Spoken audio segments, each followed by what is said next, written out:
Aroma ടിവിയുടെ എല്ലാ മാന്യ ശ്രോതാക്കൾക്കും വേഗം വരുന്ന കർത്താവായ യേശുക്രിസ്തുവിന്റെ ധന്യനിര നാമത്തിൽ വന്ദനത്തെയും സ്വാഗതത്തെയും അറിയിക്കുന്നു. അനുഗ്രഹീതവും മനോഹരമായ നല്ല നിമിഷങ്ങൾക്കായി, നല്ല ദിവസത്തിനായി ഞാൻ കർത്താവിന് സ്തോത്രം ചെയ്യുന്നു.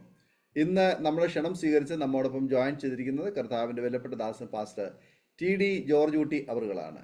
അസംബ്ലി സബ്കോൾ ഒരു സീനിയർ ശുശ്രൂഷകനായി കർത്താവിൻ്റെ വേലയിലായിരിക്കുന്ന ദൈവത്തിൻ്റെ ജീവിതാനുഭവങ്ങൾ ദൈവനാമ മഹത്വത്തിന് വേണ്ടി അരോമ TV പ്രേക്ഷകരോടൊപ്പം പങ്കുവയ്ക്കുന്നു.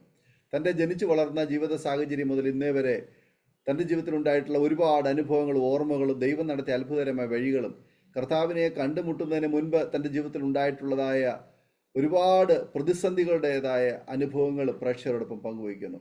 ഈ സാക്ഷ്യം നമുക്ക് എവർക്കും ഒരു അനുഗ്രഹമായി തീരും എന്നുള്ളതുകൊണ്ട് ശ്രദ്ധയോടെ സ്കിപ്പ് ചെയ്യാതെ അവസാനം വരെ കാണുകയും കേൾക്കുകയും ചെയ്യാം. നമ്മുടെ പ്രിയപ്പെട്ടവർക്ക്, സുഹൃത്തുക്കൾക്ക് ഷെയർ ചെയ്ത് കൊടുക്കാൻ കർത്താവ് നമ്മെല്ലാവരെ സഹായിക്കട്ടെ. നിങ്ങളുടെ വലിയൊരു അഭിപ്രായങ്ങളും നിർദ്ദേശങ്ങളും കമൻറ്റ് ബോക്സിൽ രേഖപ്പെടുത്താൻ മറക്കരുത്. അതുപോലെ തന്നെ നിങ്ങൾക്കൊരു പ്രാർത്ഥനാ വിഷയമുണ്ട്, ഞങ്ങളുമായി ബന്ധപ്പെടുവാൻ നിങ്ങൾ ആഗ്രഹിക്കുന്നെങ്കിൽ സ്ക്രീനിൽ കാണുന്ന വാട്സപ്പ് നമ്പറിൽ ഞങ്ങളെ വിവരം അറിയിക്കാവുന്നതാണ്. ഞങ്ങൾ നിങ്ങൾക്ക് കൊണ്ട് വിശേഷിച്ചാൽ പ്രാർത്ഥിക്കുന്നു. സാക്ഷ്യം പറഞ്ഞ പ്രിയപ്പെട്ടവരോടൊപ്പം എല്ലാ തിങ്കളാഴ്ചയും രാത്രി 9 മണികൾ നടക്കുന്ന പ്രാർത്ഥനാ കൂട്ടായ്മയിൽ നിങ്ങൾക്ക് പങ്കുകൊള്ളാവുന്നതാണ്. നാം എല്ലാവരും ശ്രദ്ധയോടെ പ്രാർത്ഥനയോടെ ആയിരിക്കുമ്പോൾ കർത്താവിൻ്റെ വിലപ്പെട്ട ദാസൻ പാസ്റ്റർ TD ജോർജ് കുട്ടി അവറുകളെ തികഞ്ഞ സ്നേഹത്തോടും ആദരവോടും കൂടി അരോമ TV പ്രേക്ഷകരോടൊപ്പം സാക്ഷ്യം പറയുന്നതിനായിട്ട് സമയം വേർതിരിച്ചുകൊള്ളും.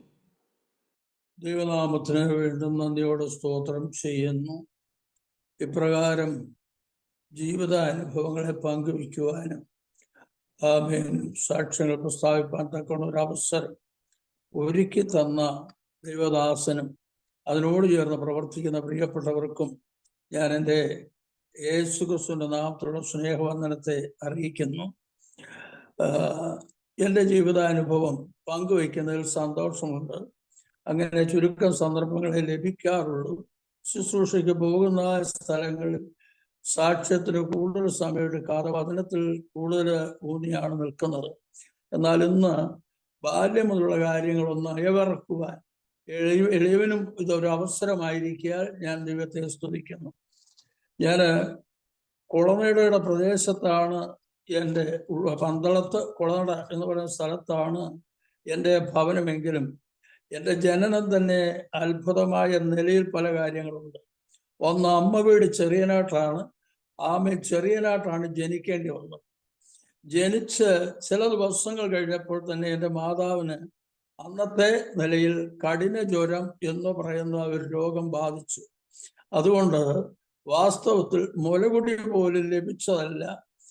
വല്യമ്മച്ചി, അമ്മയുടെ അമ്മ, പശുവും പാല് കൊണ്ടുവന്ന് കാച്ചി അത് എന്തൊക്കെയോ ചേർത്ത് അഥവാ മധുരമായിരിക്കും ചേർത്ത് എനിക്ക് പ്ലാവല കൊണ്ട് തോരിത്തരുമായിരുന്നെന്നാണ് പറയുന്നത്. അന്ന് ഇന്നത്തേത് പോലുള്ള സംവിധാനങ്ങളോ വളരെ കുറവായിരുന്നു. ഞങ്ങളൊരു ഗ്രാമപ്രദേശത്തായിരുന്നു പാർത്തിരുന്നത്. അപ്പോ പലപ്പോഴും ഈ പാല് കുടിക്കുന്ന വേളയിൽ അത് നെറുകെ കയറി പോവുക, കരയുമ്പോൾ നെറുകെ കയറി പോവുക എന്നും അത് വല്യമ്മച്ചി എൻ്റെ മൂക്കും വായും കൂടെ അമ്മച്ചിയുടെ വായിലേക്ക് വെച്ച് സഖ്യ ചെയ്ത് വലിച്ചെടുത്ത് തുപ്പിക്കളഞ്ഞ് വീണ്ടും അടുത്ത പാല് തരും. ഇങ്ങനെയാണ് വളർത്തിയെന്നാണ് പറഞ്ഞ് കേട്ടിട്ടുള്ളത്. എന്നാൽ പല പ്രാവശ്യം എൻ്റെ അപ്പൻ എന്നെ കാണാനും അമ്മയെ കാണാനും അമ്മച്ചിയുടെ വീട്ടിൽ വരുമ്പോൾ എൻ്റെ അവസ്ഥ കണ്ട് കരഞ്ഞ് സ്വന്തം നാട്ടിൽ വന്ന് വലിയ അമ്മച്ചിയോട്, അപ്പൻ്റെ അമ്മയോട് പറയുമായിരുന്നു, എൻ്റെ അമ്മ, ആ കുഞ്ഞ് കിടക്കാതിരിക്കുക നല്ലത്, അത് അതുപോലെ കഷ്ടത്തിലാണ്, അവരും കഷ്ടത്തിലാണ്, അവളുടെ കാര്യവും പരിതാപമാണ്, ഇങ്ങനെ പലപ്പോഴും പറയുമായിരുന്നു എന്ന് കേട്ടിട്ടുണ്ട്. അങ്ങനെ ശാരീരികമായി വളരെ അസുവായി, എന്ന് പറഞ്ഞാൽ തീരെ മെലിഞ്ഞ്, പാലുകുടിയല്ലാത്തതിൻ്റെ ബുദ്ധിമുട്ട്, അന്ന് ഇന്നത്തേതുപോലെയുള്ളതായ സാധനങ്ങൾ വാങ്ങാനും കിട്ടാത്ത കാര്യം. കാരണം ഇന്ന് 10-78 വർഷത്തിന് മുമ്പുള്ള കാര്യമാണ്. എൻ്റെ ഡേറ്റ് ഓഫ് ബർത്ത് അനുസരിച്ചാണ് ഞാനിപ്പോൾ എൻ്റെ പ്രായം ഇതിനകത്ത് രേഖപ്പെടുത്തിയിരിക്കുന്നതെങ്കിലും അതിൽ നിന്നൊരല്പ വ്യത്യാസമുണ്ട്. അപ്പോൾ 10-78 വർഷത്തിന് മുമ്പുള്ള സംഭവമാണ് ഇത് എന്ന് പറയുന്നത്. ദൈവത്തിന് സ്തോത്രം. എന്നാൽ എന്നെക്കുറിച്ച് ദൈവത്തിനൊരു പദ്ധതി ഉണ്ടായിരുന്നു എന്ന് എനിക്കന്നറിയത്തില്ലല്ലോ, അല്ലെങ്കിൽ പിന്നീട് എനിക്ക് മനസ്സിലാകുന്നത് വളരെ കാലങ്ങൾക്ക് ശേഷമാണല്ലോ. അതുകൊണ്ട് എൻ്റെ ജീവനെ ദൈവം പരിപാലിച്ചു. അപ്പോ അപ്പൻ പറഞ്ഞ വാക്ക്, ആ കുഞ്ഞിന് കിടക്കാതിരിക്കുക നല്ലതും, എന്നാൽ ഈ കുഞ്ഞ് കിടക്കുന്നതാണ് നല്ലതെന്ന് ദൈവം കണ്ടു എന്ന് മാത്രമേ അതിനകത്ത് പറയാനുള്ളൂ. ദൈവത്തിന് ഉദ്ദേശമുള്ള ജീവിതങ്ങളുടേതായ ബാല്യം മുതൽ തന്നെ ചില പോരുകളും പ്രതിസന്ധികളും ഉണ്ടാകുന്ന ചരിത്രങ്ങൾ പിന്നത്തേതിൽ വേദപുസ്തകത്തിൽ നിന്നും മനസ്സിലാക്കുവാനിടയായി തീർന്നിട്ടുണ്ട്. ദൈവത്തിന് സ്തോത്രം. അവരെ എങ്ങനെ തകർക്കണം, എങ്ങനെ അവരെ ഇല്ലായ്മ ചെയ്യണം, അത് മനുഷ്യൻ അറിയുന്നില്ല, അതിനു മുമ്പേ പിശാച് അറിയുന്നുണ്ട് എന്ന് മനസ്സിലാക്കുവാൻ കഴിയും. എന്നാൽ ദൈവം പദ്ധതി ഇട്ടിരിക്കുന്ന ഒരു ജീവിതത്തെ ഏതെല്ലാം നിലയിൽ തകർക്കാൻ നോക്കിയാലും ദൈവത്തിന്റെ പദ്ധതി നിവർത്തിക്കുമ്പോഴും തകർത്ത് കളയുവാൻ സാധ്യമല്ല എന്ന് എൻ്റെ ജീവിതാനുഭവം പഠിപ്പിക്കുന്നു. ഞങ്ങളിലെ ഓർത്തഡോക്സ് ബാക്ക്ഗ്രൗണ്ടാണ്. അമ്മ വീട്ടുകാരും അപ്പൻ വീട്ടുകാരും അതിനകത്ത് തന്നെ ആയതുകൊണ്ട് അതിൽ വളരെ തീക്ഷ്ണതയായിരുന്നു. ഏതാണ്ട് പാല് കുടിക്കും നടക്കും എന്നുള്ളൊരു പരുവത്തിലേക്ക് ആക്കി എൻ്റെ നാട്ടിലേക്ക് കൊണ്ടുവന്നു. ശൈശവം അങ്ങനെ പന്തളത്ത് കുളനട ചെലവഴിച്ചു. നിലത്തെഴുത്തെന്ന് പറയുന്ന വിദ്യാഭ്യാസത്തിൽ അന്നത്തെ കാലത്ത് അങ്ങനെയാണ് അത് അഭ്യസിപ്പിച്ചു. എങ്കിലും ശരീരം തീരെ മെലിഞ്ഞിരിക്കുന്നത് കൊണ്ട് തീരെ ബലമില്ലാത്തവനെന്ന് കണ്ടിട്ട് അപ്പോൾ തന്നെ അടുത്ത പ്രഗ്നൻസിയിലേക്ക് അമ്മ നീങ്ങിക്കഴിഞ്ഞു. അത്രത്തോളം ആരോഗ്യം അമ്മയായിക്കഴിഞ്ഞു.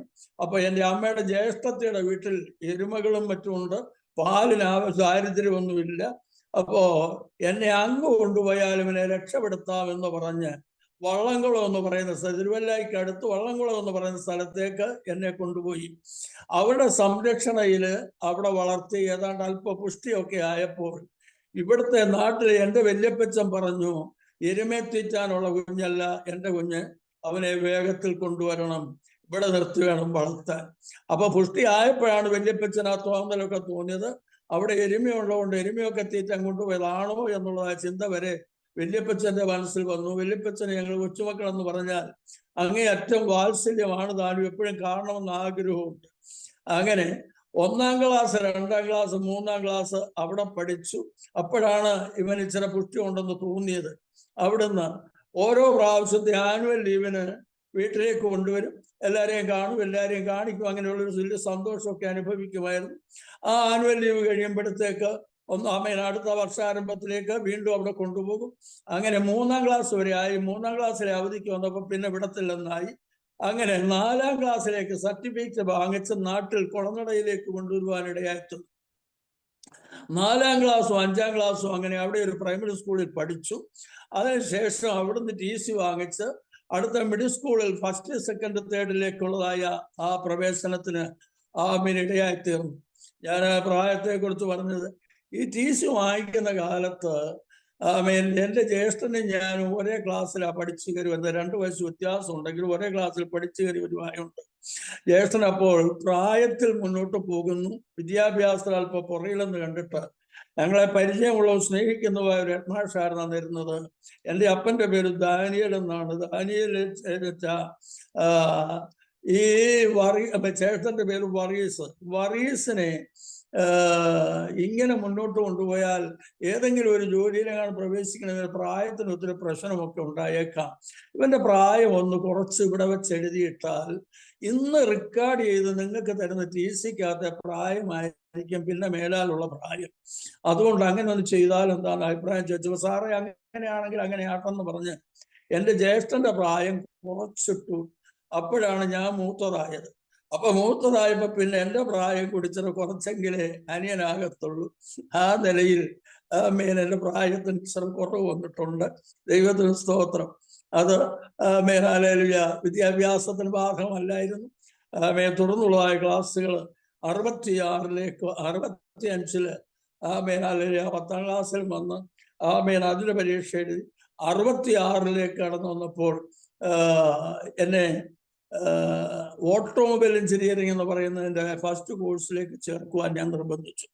അപ്പൊ വീട്ടിൽ മാതാപിതാക്കളുടെ നിർബന്ധം എന്ന് പറയുന്നത് ഇവനെ അച്ഛനായിട്ട് വിടണം എന്നായിരുന്നു. ഓർത്തഡോക്സുകാരുമായിട്ട് അത്ര വലിയ ബന്ധമാണ്.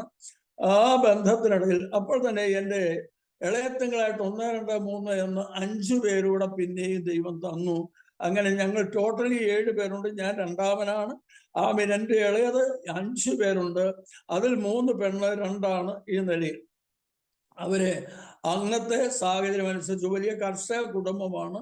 വീട്ടിൽ ജോലിക്കാരില്ലാത്ത ദിവസങ്ങൾ വളരെ കുറവാണ്. ഒരു 365 ദിവസത്തിൽ ഒരു 300 ദിവസത്തോളം ജോലിയാണ്. ഞായറാഴ്ചയോ നോയമ്പിന്റെ വീഡിയോ അങ്ങനെയൊക്കെയുള്ള ചില സമയത്ത് മാത്രമാണ് ജോലി ഇല്ലാതിരിക്കുന്നത്. പല നിലയിൽ ജോലിയുണ്ട്. അപ്പോ ആ നിലയിൽ സാമ്പത്തികമായിട്ട് ബുദ്ധിമുട്ടില്ലാത്ത നിലയിലാണ് ഭവനം മുന്നോട്ട് നീങ്ങിക്കൊണ്ടിരിക്കുന്നത്. ഇവരെയെല്ലാം വളർത്തി ഇങ്ങനെ വന്ന് ഞങ്ങളെ വളർത്തി ഞാൻ ഈ 1ാമത്തെ കോഴ്സ് ഓട്ടോമൊബൈൽ എഞ്ചിനീയറിംഗിൻ്റെതായ കോഴ്സ് കഴിഞ്ഞപ്പോൾ എനിക്ക് നിർബന്ധം ജോലി വേണം. മറ്റുള്ള വിഷയത്തിനൊന്നും പോകുന്നതിന് താല്പര്യമില്ല, ജോലി വേണം. അത് അപ്പനുമായിട്ട് സംസാരിച്ച് എൻ്റെ അമ്മാച്ചൻ്റെ മക്കൾ ഒറീസയിൽ നല്ല ലെവലിൽ ഒറീസ റോർക്കല സ്റ്റീൽ പ്ലാന്റിൽ അക്കൗണ്ടന്റ് ജനറലായിട്ട് വരെ ജോലി ചെയ്യുന്ന ആൾക്കാർ അമ്മാച്ചൻ്റെ മക്കളുണ്ടായിരുന്നുണ്ട്. അവരുമായിട്ട് അപ്പൻ എഴുത്തൂത്തുകൾ നടത്തി അവിടേക്ക് വിടുവാൻ തക്കണം അപ്പൻ അത് മനസ്സ് വെച്ചു, തയ്യാറായി. അങ്ങനെ ഇരിക്കെ ഹല്ലേലൂയ സ്റ്റീൽ പ്ലാന്റില് അതിൽ തന്നെ പ്രൈവറ്റ് ഡിപ്പാർട്ട്മെന്റിൽ ജോലിക്ക് കയറുവാൻ ഇവിടെയായി തീർന്നു. 66 ഡിസംബർ 6-ാം തീയതി ജോലിക്ക് കയറി.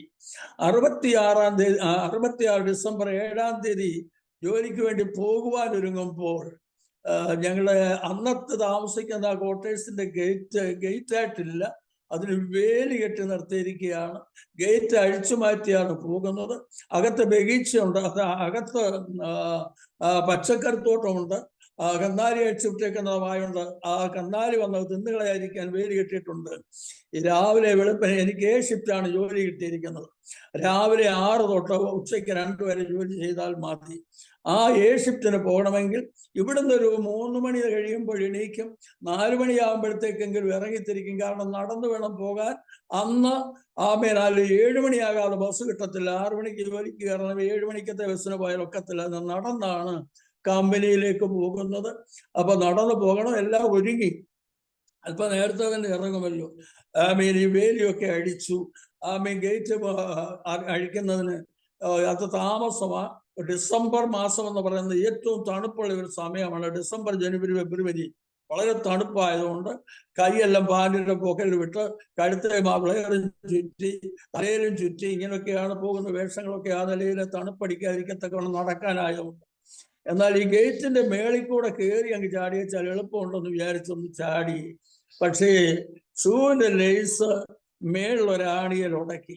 അപ്പൊ തല താഴെയായിട്ടുള്ളതായ നിലയിൽ മോന്ത സ്ലാബയിൽ അടിച്ചാണ് താഴെ വീഴുന്നത്. 1ാമത്തെ ജോലിക്ക് പോകുന്ന ദിവസമാണ്. അകപ്പാടെ പ്രയാസമായി. എങ്ങനെ പോകും? തിരിച്ച് ക്വാർട്ടേഴ്സിൽ കയറി കുറച്ച് ഡെറ്റോളും ഒക്കെ ഇരുന്നതെല്ലാം വെച്ച് തുടച്ച് ചോര നിൽക്കുന്നില്ല. ഏതായിരുന്നാലും ഒക്കെ പൊക്കിപ്പിടിച്ച് ഒത്തിപ്പിടിച്ച് ജോലിക്ക് കയറിയുള്ളത് വിടാനൊക്കില്ലല്ലോ. ഇതിനകത്ത് ദൈവത്തിന്റെ പദ്ധതി വല്ലതും ഉണ്ടോ എന്നൊന്നും അത് ചിന്തിക്കാൻ കഴിവില്ല. ദൈവത്തിന്റെ പദ്ധതി തന്നെ ദൈവത്തിന്റെ വേലയ്ക്കാണ്, വേറൊരു ജോലിക്കല്ല. അത് അന്ന് അറിയുന്നില്ല. പിന്നെയും ജോലി ചെയ്യണം. ഏതായാലും കമ്പനി ചെന്നു. കൊട്ടാരക്കരക്കാരൻ ചരുവിള വീട്ടിൽ രാജൻ എന്ന് പറയുന്നതായ ഒരു സൂപ്പർവൈസറുണ്ട്. രാവിലെ അദ്ദേഹം ചെക്കിങ്ങിനായിട്ട് സൂപ്പർവൈസറായിട്ട് വന്ന കൂട്ടത്തിൽ എൻ്റെ ഈ അവസ്ഥകൾ കണ്ടു. ഇതെന്തോ പറ്റിയാണ്, അത് ഇങ്ങനതുപോലെയാണ്. ശരി, നീ 10 മണിയാകുമ്പോൾ ഓഫീസിൽ വരണമെന്ന് പറഞ്ഞു. അപ്പോൾ തന്നെ ഞാൻ അവിടെ നിന്ന് എന്നോട് ചില ചോദ്യങ്ങളൊക്കെ ചോദിക്കും. അപ്പോൾ നീ മലയാളത്തിൽ ഉത്തരം പറഞ്ഞാൽ മതി. ഞാനത് അവരോട് ഹിന്ദിയിൽ പറഞ്ഞോളാം, അല്ലെങ്കിൽ ഇംഗ്ലീഷ് പറയേണ്ടടുത്താണ് അതങ്ങനെ പറഞ്ഞോളാം. അപ്പോ കമ്പനിക്കകത്ത് വന്നതിന് ശേഷം ഇരുമ്പ് കമ്പിയിൽ തട്ടി വീണതാണെന്ന് മാത്രം പറഞ്ഞാൽ മതി. പിന്നത്തെ കാര്യമൊക്കെ ഞാൻ പറഞ്ഞോളാമെന്ന് പറഞ്ഞു. അങ്ങനെ ഏതായിരുന്നാലും ശരി, അതിന് അവിടുത്തെ കുറിപ്പ് തന്നു. കമ്പനിയുടേതായ കീഴിൽ തന്നെ സപ്പോർട്ട് ചെയ്യുന്നതായ ഒരു ഹോസ്പിറ്റലിലേക്ക് എന്നെ അയച്ചു. അങ്ങനെ അവിടെ ചെന്നപ്പോൾ ഞാൻ ആവശ്യപ്പെട്ട എൻ്റെ പല്ലൊക്കെ അടന്ന്, പല്ലൊക്കെ വല്ലാത്തൊരു പരുവത്തിലായി. എൻ്റെ താഴത്തെ ചിറി മുറിഞ്ഞ്, പല്ലുകൊണ്ടും ഷാമുമായിട്ട് അടിച്ച് മുറിഞ്ഞ് എൻ്റെ ഒരു വിരൽ അതിലേക്ക് കടക്കത്തക്കണ്ണുള്ള നിലയിൽ ആയിപ്പോയി. എന്നാൽ എനിക്കൊരു പേടി, ചിറി മുറിച്ചു കളയുമോ? ഞാൻ ഡോക്ടറോട് പറഞ്ഞു, അത് കട്ട് ചെയ്ത് കളയല്ലേ, എങ്ങനെയും അത് പിടിപ്പിച്ചു വെക്കണം, കരിയുന്നെങ്കിൽ കരിയട്ട. എൻ്റെ ചിന്ത പിന്നത്തേതെന്ന് പറയുന്നത്, ഇനി ഞാൻ നാട്ടിൽ പോകത്തില്ല. എന്തെന്നാൽ ചിറിയില്ലാത്തവനായി നാട്ടിൽ പോകുന്നത് വലിയ പ്രയാസം. അങ്ങനെ വളരെ ഭാരപ്പെട്ടു. അന്ന് പ്രാർത്ഥിക്കുക എന്നുള്ളതിൻ്റെ ബാല്യം മുതലുള്ള ഒരു ഹാബിറ്റ്യൂഡുണ്ട്. അതും കൂടി ഈ കൂട്ടത്തിൽ പറയേണ്ടിയിരിക്കുന്നു. ഏതാണ്ട് ഏത് വയസ്സിലെന്ന് എനിക്ക് അറിയാൻ വയ്യ. ഒരുമാതിരി തിരിച്ചറിവെന്ന് പറയാം. രാത്രി 12 മണിക്ക് ശേഷമായിട്ടൊരു വെളിച്ചം എൻ്റെ മേൽ വരാറുണ്ട്. എന്തെന്ന് എനിക്കറിഞ്ഞൂടാ, എങ്കിലും എന്തോ ഞാൻ തറയിൽ പായിട്ടാണ് കിടക്കുന്നത്. ആമേൻ, ഹല്ലേലൂയ. ഞാൻ വല്ല പായയിൽ എണീറ്റ് മുട്ടുമേലിരിക്കും. പെന്തക്കോസ്തുകാർ മുട്ടുമേൽ ആദ്യകാലത്ത് ഇരിക്കുന്നത് പോലെ മുട്ടുമേലിരിക്കും. അതാര് പഠിപ്പിച്ചെന്ന് എനിക്കറിയാൻ വയ്യ. മുട്ടുമേലിരുന്ന് പ്രാർത്ഥിക്കുക. അപ്പൊ അല്പസമയം ഓർത്തഡോക്സിലെ കവുമായി ഒന്നുമേ ചൊല്ലത്തില്ല. അല്ലാതെ തന്നെ ദൈവമേ ഇന്നാരെ രക്ഷിക്കണം, ഇന്നാരെ രക്ഷിക്കണം, എനിക്ക് വിടുതൽ തരണം, എനിക്ക് സന്തോഷം തരണം, ഇങ്ങനെ എന്തൊക്കെയോ കുറേ പ്രാർത്ഥിക്കും. പ്രാർത്ഥിച്ചിട്ട് ഉറക്കമെന്ന് തോന്നുമ്പോൾ പിന്നെയും കിടക്കും. ഇങ്ങനെ പ്രാർത്ഥനയില്ലാത്ത ദിവസങ്ങൾ രാത്രി കുടുംബ പ്രാർത്ഥനയുണ്ട്. കുടുംബ പ്രാർത്ഥന വേദോത്സവം വായിച്ച് പാട്ട് പാടി പ്രാർത്ഥന, സന്ധ്യാനമസ്കാരത്തിന്റെ പ്രാർത്ഥന മുഴുവൻ പ്രാർത്ഥിച്ചിട്ടല്ലാതെ അത്താഴം വിളമ്പുന്ന പരിപാടിയില്ല. അത്താഴം എന്ന് പറയുന്ന ആഹാരം കഴിഞ്ഞാൽ കുത്തിയിരുന്ന് പഠിച്ചോണം. ഹല്ലേലൂയ. വെളുപ്പിന് 4:30 ആകുമ്പോൾ എൻ്റെ അപ്പൻ ഉണരും. ഉണർന്നു കഴിഞ്ഞാൽ വിളക്ക് കത്തിച്ചു കൊണ്ടുതരും. അപ്പൻ്റെ പാട്ട് തുടങ്ങും. പ്രാർത്ഥന കഴിയും. പഠിച്ചോണം. ഈ നിലയിൽ നിർബന്ധമായ ചിട്ടകളൊക്കെ ഉണ്ടായിരുന്നു. ഇങ്ങനെ പ്രാർത്ഥിക്കുന്ന ഒരു പ്രകൃതം അന്നേ ഉണ്ടായിരുന്നു. ഒറീസയിൽ ചെന്നപ്പോഴും പ്രാർത്ഥിക്കുന്ന ഒരു പരിപാടിക്ക് ഏതായാലും മുടക്കം വരാതിരുന്നു. എന്നാൽ കൂട്ടുകെട്ടുകൾ കൂടിയൊക്കെ അല്പാൽപ്പം മദ്യപാനത്തിനും പിന്നത്തേതിൽ കൂട്ടുകാർ കൂടുമ്പോഴുള്ള തമാശ, സ്മോക്കിങ്ങിലും ഒക്കെ പ്രവേശിക്കാൻ തുടങ്ങി. ദൈവത്തിന് സ്തോത്രം. അത് ഇച്ചിരി കൂടുതലായിട്ട് തോന്നി. പോകട്ടെ, ഏതാണ്ട് മാർച്ച് മാസം വരെ ആ കമ്പനി ജോലി ചെയ്തു. 67 മാർച്ചില് അവിടുന്ന് റിലീവായിട്ട് അതിനിടയ്ക്ക് എനിക്ക് ഈ ആക്സിഡന്റ് കഴിഞ്ഞ് ജോലിയിൽ പ്രവേശിച്ചു. ചില ദിവസം ആബ്സെന്റ് ആകുമ്പോൾ ചോദിക്കുമ്പോൾ ഹോസ്പിറ്റലിൽ പോയതായിരുന്നോ പറയും. ഞാൻ ഉറങ്ങിപ്പോയതാ വാസ്തവത്തിൽ. അതുകൊണ്ട് ആ സമയത്തിലെത്താനൊക്കാത്തതിന് പിന്നെ പോയില്ല. അപ്പോൾ ഹോസ്പിറ്റലിൽ ബാസ് കടന്നു പോകാൻ പ്രയാസം സമയത്തിനല്ലെങ്കിൽ. അപ്പോൾ ഹോസ്പിറ്റലിൽ പോകണമായിരുന്നു എന്ന് മാത്രം പറഞ്ഞ് അവിടെ രക്ഷപ്പെടും. അങ്ങനെ ഏതായാലും ജനുവരി 20-ാം തീയതി ആയപ്പോൾ ഞാനൊരു റോളിംഗ് മിൽസിന്റെ അതിൻ്റെ ഒരു ഷാർട്ടിൻ്റെതായ സീറ്റ് അറേഞ്ച് ചെയ്യുന്ന വലിയൊരു ഗടായിക്കകത്ത് ഇറങ്ങി നിന്നുകൊണ്ട് അതിൻ്റെ 2 വശത്തായിട്ട് റെയിൽപാളം പോലുള്ള സാധനമാണ് വിറ്റേജിക്കുന്നത്. അത് ലെവൽ ചെയ്തുകൊണ്ടിരിക്കുമ്പോൾ മേളിൽ ജാക്ക് വെച്ചിട്ട് മേളിൽ അതിൻ്റെ ഹാൻഡിൽ വെച്ചിട്ട് ട്യൂബ് ജാക്കിന് കൊടുത്തിട്ട് ആ ജാക്ക് സീറ്റിന് കീഴിൽ കൊടുത്തിട്ട് മേളിലിരുന്ന് പമ്പ് ചെയ്യുന്നതിനനുസരിച്ച് ജാക്ക് ഉയർന്നുകൊണ്ടിരിക്കും. ജാക്കിന്റെ പ്ലേസ് സീറ്റ് ഉയർന്നുകൊണ്ടിരിക്കും. മതി എന്ന് പറഞ്ഞപ്പോഴത്തേക്ക് ഒരു മലയാളിയാണ് അവനെ പൊക്കിയ കൈ ഒന്നുകൂടെ താത്തു. ആ സീറ്റ് എൻ്റെ ദേഹത്തേക്ക് ഉരുണ്ട് വീഴുകയാണ്. വലിയ വെയിറ്റാണ്. എന്നാൽ സംരക്ഷണത്തിന് തന്നിരിക്കുന്നതായ ഒരു മാർഗം വലിയ, ഞങ്ങളുടെ നാട്ടിൽ എലവാങ്ക എന്ന് പറയും, അവിടെ ഞങ്ങൾ ബറി എന്ന് പറയും, വലിയ കമ്പി എടുത്ത് അതിന് വെക്കാനുള്ള പ്ലേസ് ഉണ്ട്, അതിൻ്റെ അടിയിൽ വെച്ചിട്ടുണ്ടായിരുന്നു. അതുകൊണ്ട് അതെൻ്റെ മേത്തേട്ട് വരുമ്പോൾ തന്നെ വെയിറ്റ് കൂടിയ ഭാഗത്താണ് ഞാൻ നിൽക്കുന്നത്. അതെൻ്റെ ദേഹത്തോട്ടാണ് വരുന്നത്. കൈകൊണ്ട് താങ്ങിയാലൊന്നും നിൽക്കുകയല്ലെങ്കിലും അതെങ്ങനെയൊക്കെയോ അടിക്കാതെ പെല്ല വന്ന് തോളത്തടിച്ച് അതിൻ്റെ കീഴിൽ എലി അടിവിന് വീഴുന്നത് പോലെ വീണുപോയി. ജനുവരി 20, 67 ജനുവരി 20. അല്ലെങ്കിൽ കമ്പനിക്കകത്ത് വലിയ ബഹളത്തിൽ ആൾക്കാരെ വിളിച്ചു കൂട്ടി. ആള് വന്നു, ക്രെയിൻ വന്നു. ഇതിനകത്തുനിന്ന് ഏതായിരുന്നാലും വലിച്ചെടുത്തു, ഒരു പലകയിൽ കിടത്തി. അപ്പോൾ തന്നെ ഫസ്റ്റ് എയ്ഡിൽ കൊണ്ടുപോയി. അവർ ചില ഫസ്റ്റ് എയ്ഡൊക്കെ മുറിവും ചതവൊക്കെ നോക്കി ഫസ്റ്റ് എയ്ഡൊക്കെ ചെയ്തിട്ട് നേരെ IGH എന്ന് പറയും, ഇസ്പാത്ത് ജനറൽ ഹോസ്പിറ്റൽ, സ്റ്റീൽ പ്ലാന്റിൻ്റെതായ സോൺ സ്വന്തമായ ഹോസ്പിറ്റൽ എന്ന വണ്ണം അവിടുത്തെ കേസിന് വേണ്ടി പ്രത്യേക റിസർവ് ചെയ്തിരിക്കുന്ന ഭയങ്കര ഹോസ്പിറ്റലാണ്. ഒറീസയിലേക്ക് അന്നത്തെ വലിയ ഹോസ്പിറ്റൽ അതാണ്. അവിടേക്ക് കൊണ്ടുപോയി. അവിടെ ചെന്ന് തിരിച്ചോ മറിച്ചോ ഒക്കെ ഇട്ട് എക്സ്റേ എടുത്തു. വേദനയുള്ള ഭാഗങ്ങളെല്ലാം എക്സ്റേ എടുത്തു. എങ്കിലും ദൈവത്തിന്റെ കരുണയാൽ only a small crack on the right hand shoulder. ഇതാണ് റിസൾട്ട്. പിന്നെ 10 ദിവസം അവിടെ കിടക്കേണ്ടി വന്നു. അവിടെ കിടന്നു. വീണ്ടും ജോലിക്ക് പ്രവേശിച്ചു. ജോലിക്ക് പ്രവേശിക്കാൻ ചെന്നപ്പോൾ ഫിറ്റ്നസ് സർട്ടിഫിക്കറ്റ് വേണം. എനിക്ക് അറിഞ്ഞുകൂടാത്തൊരു മണ്ടത്തരം. ഫിറ്റ്നസ് സർട്ടിഫിക്കറ്റ് ഇല്ല എങ്കിൽ ഞാൻ ഡിസേബിൾ ആണെങ്കിൽ എനിക്ക് ഇൻഷുറൻസ് ഉണ്ട്, അതിന് പൈസ കിട്ടുമായിരുന്നു. പക്ഷെ അതെനിക്കറിയാൻ വയ്യാഞ്ഞത് കൊണ്ട് ഞാൻ കുഴപ്പമൊന്നും ഇല്ല എന്ന് തന്നെ അഭിനയിച്ച് ഫിറ്റ്നസ് സർട്ടിഫിക്കറ്റ് വാങ്ങിച്ചു. ഏതായാലും വന്ന് ജോലി കയറി. എനിക്ക് ഇൻഷുറൻസ് കിട്ടിയില്ല. അങ്ങനെ മാർച്ച് മാസം വരെ വീണ്ടും അവിടെ നിൽക്കേണ്ടി വന്നു. എന്നാൽ സന്ദർഭവശാൽ അവിടുന്ന് മാറി. സ്തോത്രം. പിന്നെ വിവിധ ജോലികൾ വിവിധ സ്ഥാനത്ത് പ്രവേശിച്ചു. ദൈവത്തിന് സ്തോത്രം. അന്നും മദ്യപാനം കൂടിയിട്ടേ ഉള്ളൂ, കുറഞ്ഞിട്ടില്ല. സ്മോക്കിംഗ് വിവിധ നിലയിൽ കൂടിയിട്ടേ ഉള്ളൂ, കുറഞ്ഞിട്ടില്ല. നാട്ടിൽ പറയുന്ന ഭാഷയിൽ പറയാൻ കഞ്ചാവ് അടിക്കുന്നതിനും അവിടെ ബുദ്ധിമുട്ടില്ല. അതൊക്കെ ഒരു സുഖമായിട്ട് കിട്ടുന്ന ഇടവേളയിലൊക്കെ അത് വിനിയോഗിക്കാൻ തുടങ്ങി. അങ്ങനെ ഒടുവിൽ കലകണ്ടി ഡിസ്ട്രിക്റ്റിൽ ഭവാനി പട്ടണത്ത് ഭവാനി ഗാരേജ് എന്ന ഗാരേജിന്റെ ഇൻചാർജായിട്ട് നിൽക്കുവാനുള്ള അവസരം കിട്ടി. അവിടെ വെച്ച് ഈ പരിപാടിയിൽ തന്നെയാണ് നീക്കങ്ങളെല്ലാം. എന്നാൽ ഇതിനോടകം നാട്ടിൽ വരികയും പോവുകയും ചെയ്തു. സ്തോത്രം. എന്നെ കുറിച്ചുള്ള ദൈവഗീതം ഈ രണ്ടാമത്തെ ആക്സിഡന്റ് കൊണ്ട് ഞാൻ മനസ്സിലാക്കുന്നില്ല എന്നുള്ളതാണ്. ദൈവം നമ്മെ കരുതിയിട്ടുണ്ടെങ്കിൽ, ദൈവം ഉദ്ദേശിച്ചിട്ടുണ്ടെങ്കിൽ, അല്ലാത്ത വഴിയെ പോയാൽ അടിച്ച് ഏതെങ്കിലും നിലയിൽ ദൈവം തന്റെ സന്നിധിയിൽ കൊണ്ടുവരുമെന്നുള്ളതിന് യാതൊരു സംശയവുമില്ല. എന്നാൽ അത് മനസ്സിലാക്കുവാൻ കഴിയാതെ വീണ്ടും ജോലിയൊക്കെ ചെയ്തെങ്കിലും നാട്ടിൽ വരാൻ തക്കവണ്ണം വിളിക്കാറുണ്ടെങ്കിൽ എപ്പോഴും അങ്ങനെ വരാനൊക്കത്തില്ലല്ലോ. എൻ്റെ അപ്പന് വയറ്റുവേദന എന്ന് പറയുന്നതായ ഒരു അസുഖം ബാധിച്ചു. വയറ്റുവേദനയാണ്. കൊണ്ടുപോയി പലയിടത്തും കൊണ്ടുപോയി ചികിത്സിക്കുകയൊക്കെ ചെയ്തു. എൻ്റെ ശേഷം മിലിറ്ററിയിലാണ്. ഞാൻ ജോലിയിൽ ഇളയ പിള്ളേര് പഠിച്ചുകൊണ്ടിരിക്കുന്നേ ഉള്ളൂ. അപ്പോ വീട്ടിലെ കാര്യങ്ങൾ നോക്കാൻ പോലും ആളില്ലാത്ത നിലയിൽ അപ്പൻ ഈ നിലയിൽ കിടക്കുമ്പോൾ വളരെ പ്രയാസത്തിലും വളരെ കഷ്ടത്തിലും എൻ്റെ ഭവനമായി തീർന്നു. അപ്പന് സർജറി അത്യാവശ്യമാണെന്ന് പറഞ്ഞു. സർജറിക്ക് മുമ്പ് എന്നെ അറിയിച്ചു. ഞാൻ പറഞ്ഞു, കർത്താവെന്ന് വെച്ചാൽ അടുത്ത വർഷം ഈ സമയമാകുമ്പോൾ വന്ന് കണ്ടോളാം. അപ്പോഴും വരാൻ ഒത്തില്ല, ചെല്ലാൻ ഒത്തില്ല. അങ്ങനെ ഇരിക്കെ സർജറി കഴിഞ്ഞു, കുഴപ്പമൊന്നുമില്ല, സക്സസ് ആയിരുന്നെന്നാണ് ഡോക്ടർ റിപ്പോർട്ട് എന്ന് പറയുന്നത്. അത് കേട്ടു. എന്നാൽ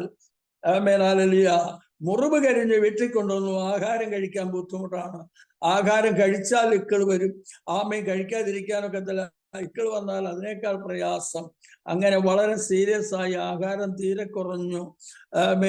വളരെ സീരിയസ് ആയപ്പോൾ അപ്പൻ ആഹാരം കഴിക്കുന്നില്ല. അങ്ങനെ ഇങ്ങനെ. അപ്പോഴും എൻ്റെ ചിന്ത ഇച്ചിരി പൈസയൊക്കെ ആക്കി വേണമല്ലോ പോകാൻ. അതുകൊണ്ട് ഇപ്പോഴേ പോകണ്ട. അതുകൊണ്ട് 200 കിലോമീറ്റർ ദൂരെയായിട്ട് നവരംഗപ്പൂരില് എൻ്റെ അമ്മയുടെ ജ്യേഷ്ഠത്തിയുടെ മകൻ, ഞാൻ ബാല്യത്തിൽ വളർന്ന വീട്ടിലെ അമ്മച്ചിയുടെ ജ്യേഷ്ഠത്തിയുടെ മകനാണത്. ഉണ്ടായിരുന്നു. അദ്ദേഹത്തിന് വീട്ടിൽ നിന്ന് കത്തയച്ചു, എന്നെ എത്രയും വേഗം നാട്ടിൽ പറഞ്ഞു വിടണം.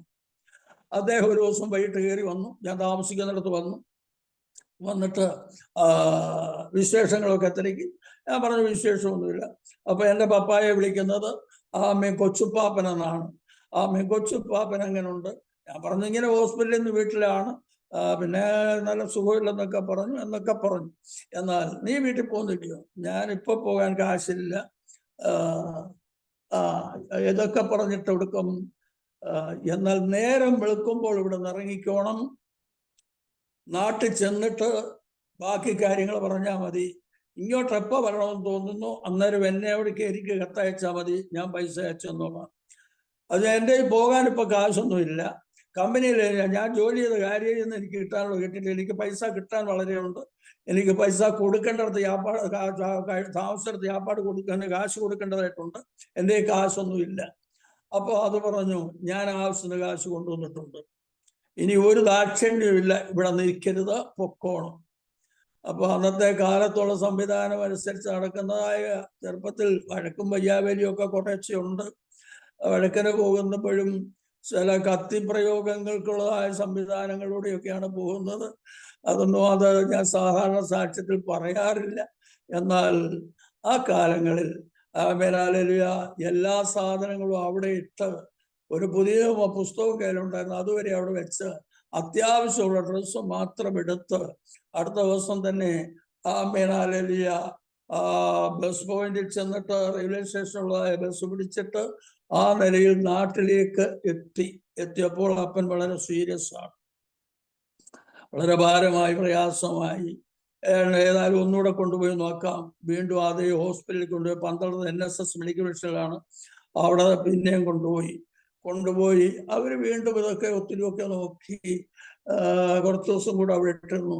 അവർ പറഞ്ഞത് വീട്ടിൽ ചെന്നാൽ ഇതേ ചെയ്യാനുള്ളൂ, ഇതൊക്കെ അങ്ങ് ചെയ്തോണ്ടാ മതി എന്ന് പറഞ്ഞ് ആഹാരം ചോദിക്കുന്നതൊക്കെ കൊടുത്തു എന്നൊക്കെ പറഞ്ഞു വിട്ടു.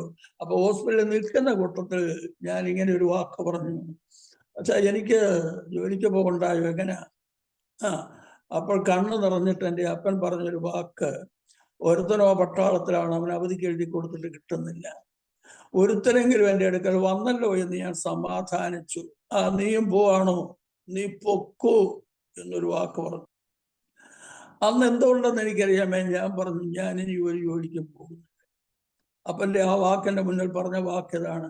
എന്തിനു വേണ്ടിയെന്നൊന്നും എനിക്കറിഞ്ഞുകൂടാ, ഇനി ഞാൻ ഒരു ജോലിക്കും പോകുന്നില്ല. സ്തോത്രം ചെയ്യുന്നു. അങ്ങനെ ആ വാക്ക് പറഞ്ഞ ശേഷം ഡോക്ടറുടെ നിർദ്ദേശപ്രകാരം വീട്ടിൽ കൊണ്ടുവന്നു ചെയ്യാവുന്ന ട്രീറ്റ്മെന്റ് ചെയ്തു. ഏതായിരുന്നാലും അപ്പൻ്റെ ആഗ്രഹപ്രകാരം ജ്യേഷ്ഠന് കാഷ്വൽ ലീവ് കിട്ടി, വന്നു, കണ്ടു, സംസാരിച്ചു. അപ്പൊ സംസാരിച്ച വിഷയങ്ങളെല്ലാം ഒന്നും പറയുന്നില്ല. അമ്മ കണ്ടു, സംസാരിച്ചു. ജ്യേഷ്ഠനെ കണ്ടല്ലോ, ജ്യേഷ്ഠൻ അടുക്കലുണ്ടല്ലോ. അപ്പൊ ജ്യേഷ്ഠൻ കൊണ്ടുവന്നിട്ടുള്ളത് എന്തുകൊണ്ടെന്നാണ് പിന്നെ അറിയേണ്ടത്. ഓറഞ്ച് കൊണ്ടുവന്നില്ലയോ, മുന്തിരിക്ക കൊണ്ടുവന്നില്ലയോ? അയ്യോ അതെല്ലാം ഇവിടെ ഇരിപ്പുണ്ടല്ലോ, ആവശ്യം പോലെ ഇവിടെ ഇരിക്കുന്നല്ലോ. അപ്പൊ ചോദിച്ചു, എടാ അത് നീ കൊണ്ടുവന്നതാണ്. അപ്പൊ ശരി. ഉടനെ എന്നെ വിളിച്ചു, എൻ്റെ കുറച്ച് പൈസ തന്നു, വേഗത്തിൽ ചെന്ന് ഇത്ര സാധനങ്ങൾ വാങ്ങിച്ചുകൊണ്ട് വരണമെന്ന് പറഞ്ഞു. അടുത്ത കടയിൽ ചെന്ന് സൈക്കിൾ എടുത്ത് പന്തളത്ത് ജംഗ്ഷനിൽ ചെന്ന് സാധനം വാങ്ങിച്ചുകൊണ്ട് വന്നു കൊടുത്തു. അത് ജ്യേഷ്ഠൻ തന്നെ പൊളിച്ചൊക്കെ കൊടുത്തു. കഴിക്കുന്നത് കണ്ടു. എന്നാൽ കുറെ തുണി അലക്കാൻ കിടപ്പുണ്ട്. ഞാൻ അന്ന് പുഴയെ പോയി തുണി അലക്കിക്കൊണ്ടിരിക്കുമ്പോൾ എൻ്റെ ജ്യേഷ്ഠൻ ഓടി വരുന്നു. പെട്ടെന്ന് ഓടി വേണം തുണിയെല്ലാം വാരിക്കുക. അവിടെ ചെന്നപ്പോൾ വല്ലാത്ത സ്റ്റേജിലാണ്. എൻ്റെ പാപ്പനൊരുത്തൻ സിംഗപ്പൂരിലെ ഡോക്ടറാണ്. അയാൾ നാട്ടിൽ വന്നിട്ടുണ്ട്. അദ്ദേഹം താമസിക്കുന്നത് വള്ളംകുളത്ത് തന്നെയാണ്, ഇരവിപേരൂർ എന്ന് പറയും, അവിടെ താമസിക്കുന്നത്. അവിടെ നാട്ടിലുണ്ട്. അപ്പൊ ഞാൻ അവിടെ ചെന്ന് ഉപ്പാപ്പനെ വിളിച്ചുകൊണ്ട് വന്നു. ഈ സീരിയസ്നെസ് കണ്ടപ്പോൾ ഡോക്ടറാണല്ലോ, ഉപ്പാപ്പനെ വിളിച്ചുകൊണ്ട് വന്നാൽ കൊള്ളാമെന്ന് ജ്യേഷ്ഠന് തോന്നി. അങ്ങനെ പെട്ടെന്ന് വണ്ടിക്കൂലി കാശൊക്കെ തന്ന് എന്നെ അവിടേക്ക് പറഞ്ഞു വിട്ടു. നേരം 4 മണി കഴിഞ്ഞു. മേനാലിലെ ബസ് പോയിന്റ് വന്നു. ബസ്സൊന്നും നിർത്തുന്നില്ല. എങ്ങനെ ചെങ്ങന്നൂർ ഇറങ്ങിയിട്ട് അടുത്ത ബസ് പിടിക്കണം. സമയം വളരെ വൈകുന്നു. വളരെ ഭാരത്തോടെയാണ്, ധൃതി വെച്ച് ഓടിയേക്കുകയാണ്. ഏതായാലും ബസ് പോയിന്റ് വന്ന് കുറേ സമയം നിന്നപ്പോൾ ഒരു ഫാസ്റ്റ് വന്ന് 1-2 പേര് ഇറങ്ങണം. അതിന് ബെല്ലടിച്ച് നിർത്തി. അവരിറങ്ങിയപ്പോൾ ഞാൻ ചാടിക്കയറാൻ തുടങ്ങിയപ്പോൾ എന്ത് ചെയ്താൽ അവരെ സമ്മതിക്കില്ല. വണ്ടിക്ക് ഡബിൾ ബില്ല് കൊടുക്കുകയാണ്. ഞാൻ വണ്ടിയെ തൂങ്ങി. പിന്നെ ബെല്ല് കൊടുത്തിട്ട് നിർത്തി. ഇറങ്ങണം. ഞാൻ പറഞ്ഞു ഞാൻ അത്യാവശ്യത്തിന് പോവാ, എനിക്ക് ഇറങ്ങാൻ പറ്റുകയില്ല. ഉടനെ കണ്ടക്ടർ ഇറങ്ങണമെന്ന് വാശി. ഞാൻ പറഞ്ഞു എന്താ സംഭവിച്ചാലും ഇറങ്ങുന്നില്ല, എൻ്റെ അപ്പൻ സീരിയസ് ആയിട്ട് കിടക്കുന്ന വിഷയം പറയാൻ പോകേണ്ട ആവശ്യം എനിക്കുള്ളതാണ്. വണ്ടിയിൽ ഇരുന്നവര് പറഞ്ഞു, ആ ചെറുക്കം പറയുന്നത് ശരിയല്ലയോ, അവനെ കൂടെ ഒന്ന് കയറ്റാൻ സ്ഥലം, 2 പേര് ഇറങ്ങിയിട്ട് ഒരാൾ കയറിക്കൂടായോ എന്നും പറഞ്ഞു അവര് വഴക്ക് പറഞ്ഞ് അങ്ങനെ ഏതായാലും എന്നെ കയറ്റി. നേരെ 5 മണി കഴിഞ്ഞു. മേലാലേലുയ. ഈ സമയത്ത് ചെങ്ങന്നൂർ ചെന്നിറങ്ങി. ബസ്സില്ല, ഇരവേലിക്ക് പോകാൻ ആ ലൈനില് നടന്നു 4 കിലോമീറ്റർ കുറുക്ക ഓതറ വഴി നടന്ന് പാപ്പന്റെ അടുക്കൽ ചെന്ന് വിഷയം പറഞ്ഞു. സാരമില്ല മോനെ, രാവിലെ വെളുപ്പിന് നമുക്ക് ഇവിടുന്ന് പോകാം, മോനെ ഇവിടെ വിശ്രമിക്കുമെന്ന് പറഞ്ഞില്ല. എന്താ വന്നിരുന്നാലും ഞാൻ നടന്ന ആ നില ഇന്ന് വിട്ടിച്ചെല്ലും. ആ നിലയിൽ കണ്ടച്ചാണ് വന്നത്. എനിക്ക് പോയി നോക്കൂ. എടാ വെളുപ്പിന് നമുക്ക് കാറയിലങ്ങ് പോകാം. ഇല്ല, എന്തോ വന്നിരുന്നാലും അങ്ങനെ പോകത്തില്ലെന്ന് പറഞ്ഞു അങ്ങനെ നിൽക്കത്തില്ലെന്ന് പറഞ്ഞു കഴിഞ്ഞപ്പോൾ പിന്നെ മേലാലേലുയ കാറ് വിളിച്ചു.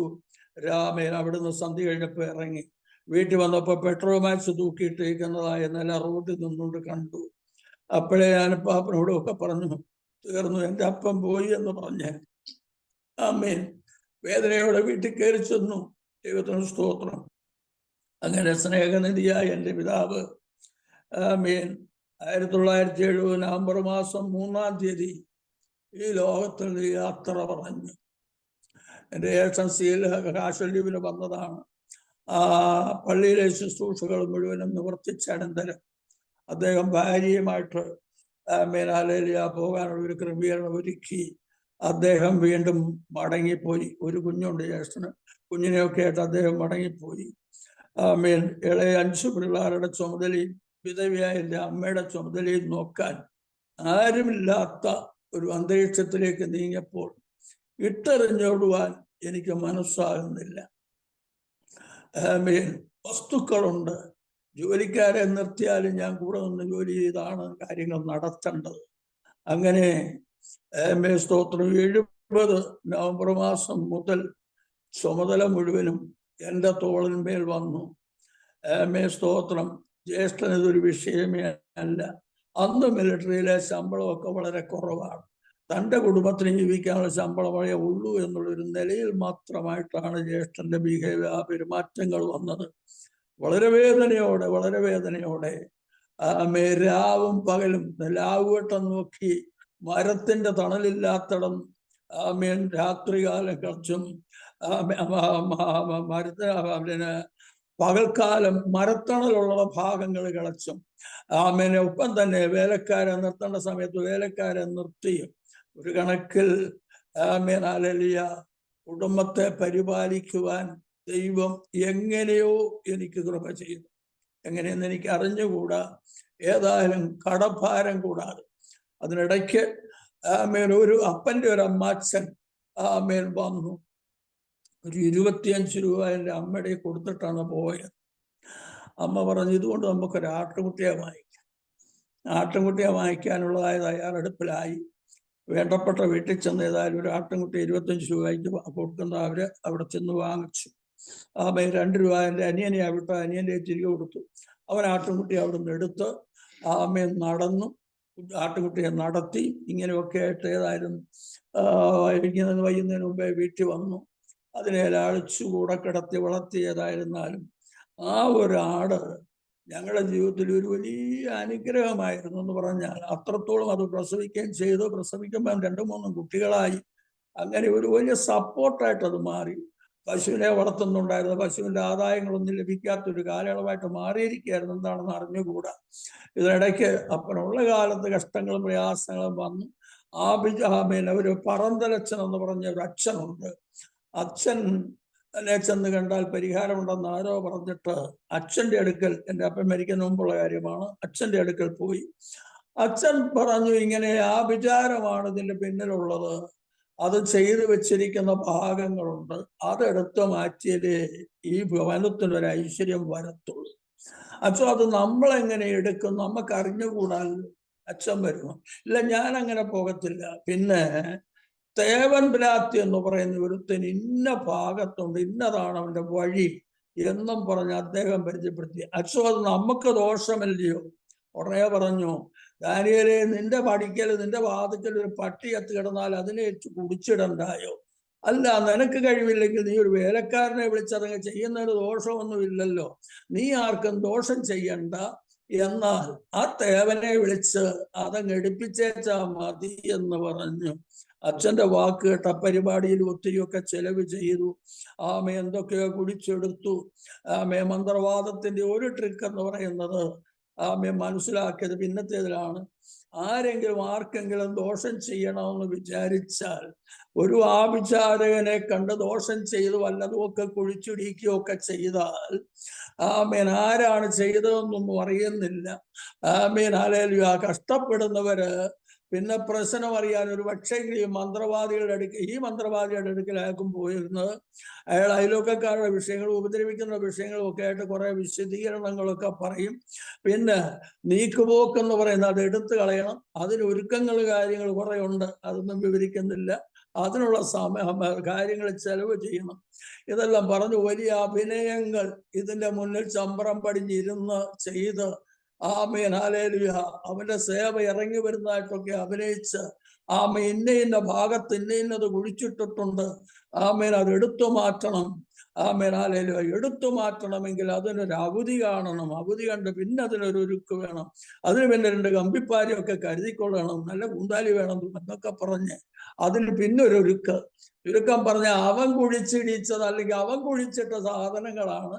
പക്ഷെ അവൻ പ്രശ്നം വെച്ച് തെളിഞ്ഞതായിട്ട് വരുത്തിയിട്ട് അവനെ കൊണ്ട് തന്നെ നമ്മൾ എടുപ്പിക്കുന്നു. അവൻ കുഴിച്ചിട്ടു, അവൻ വന്നെടുക്കുന്നു.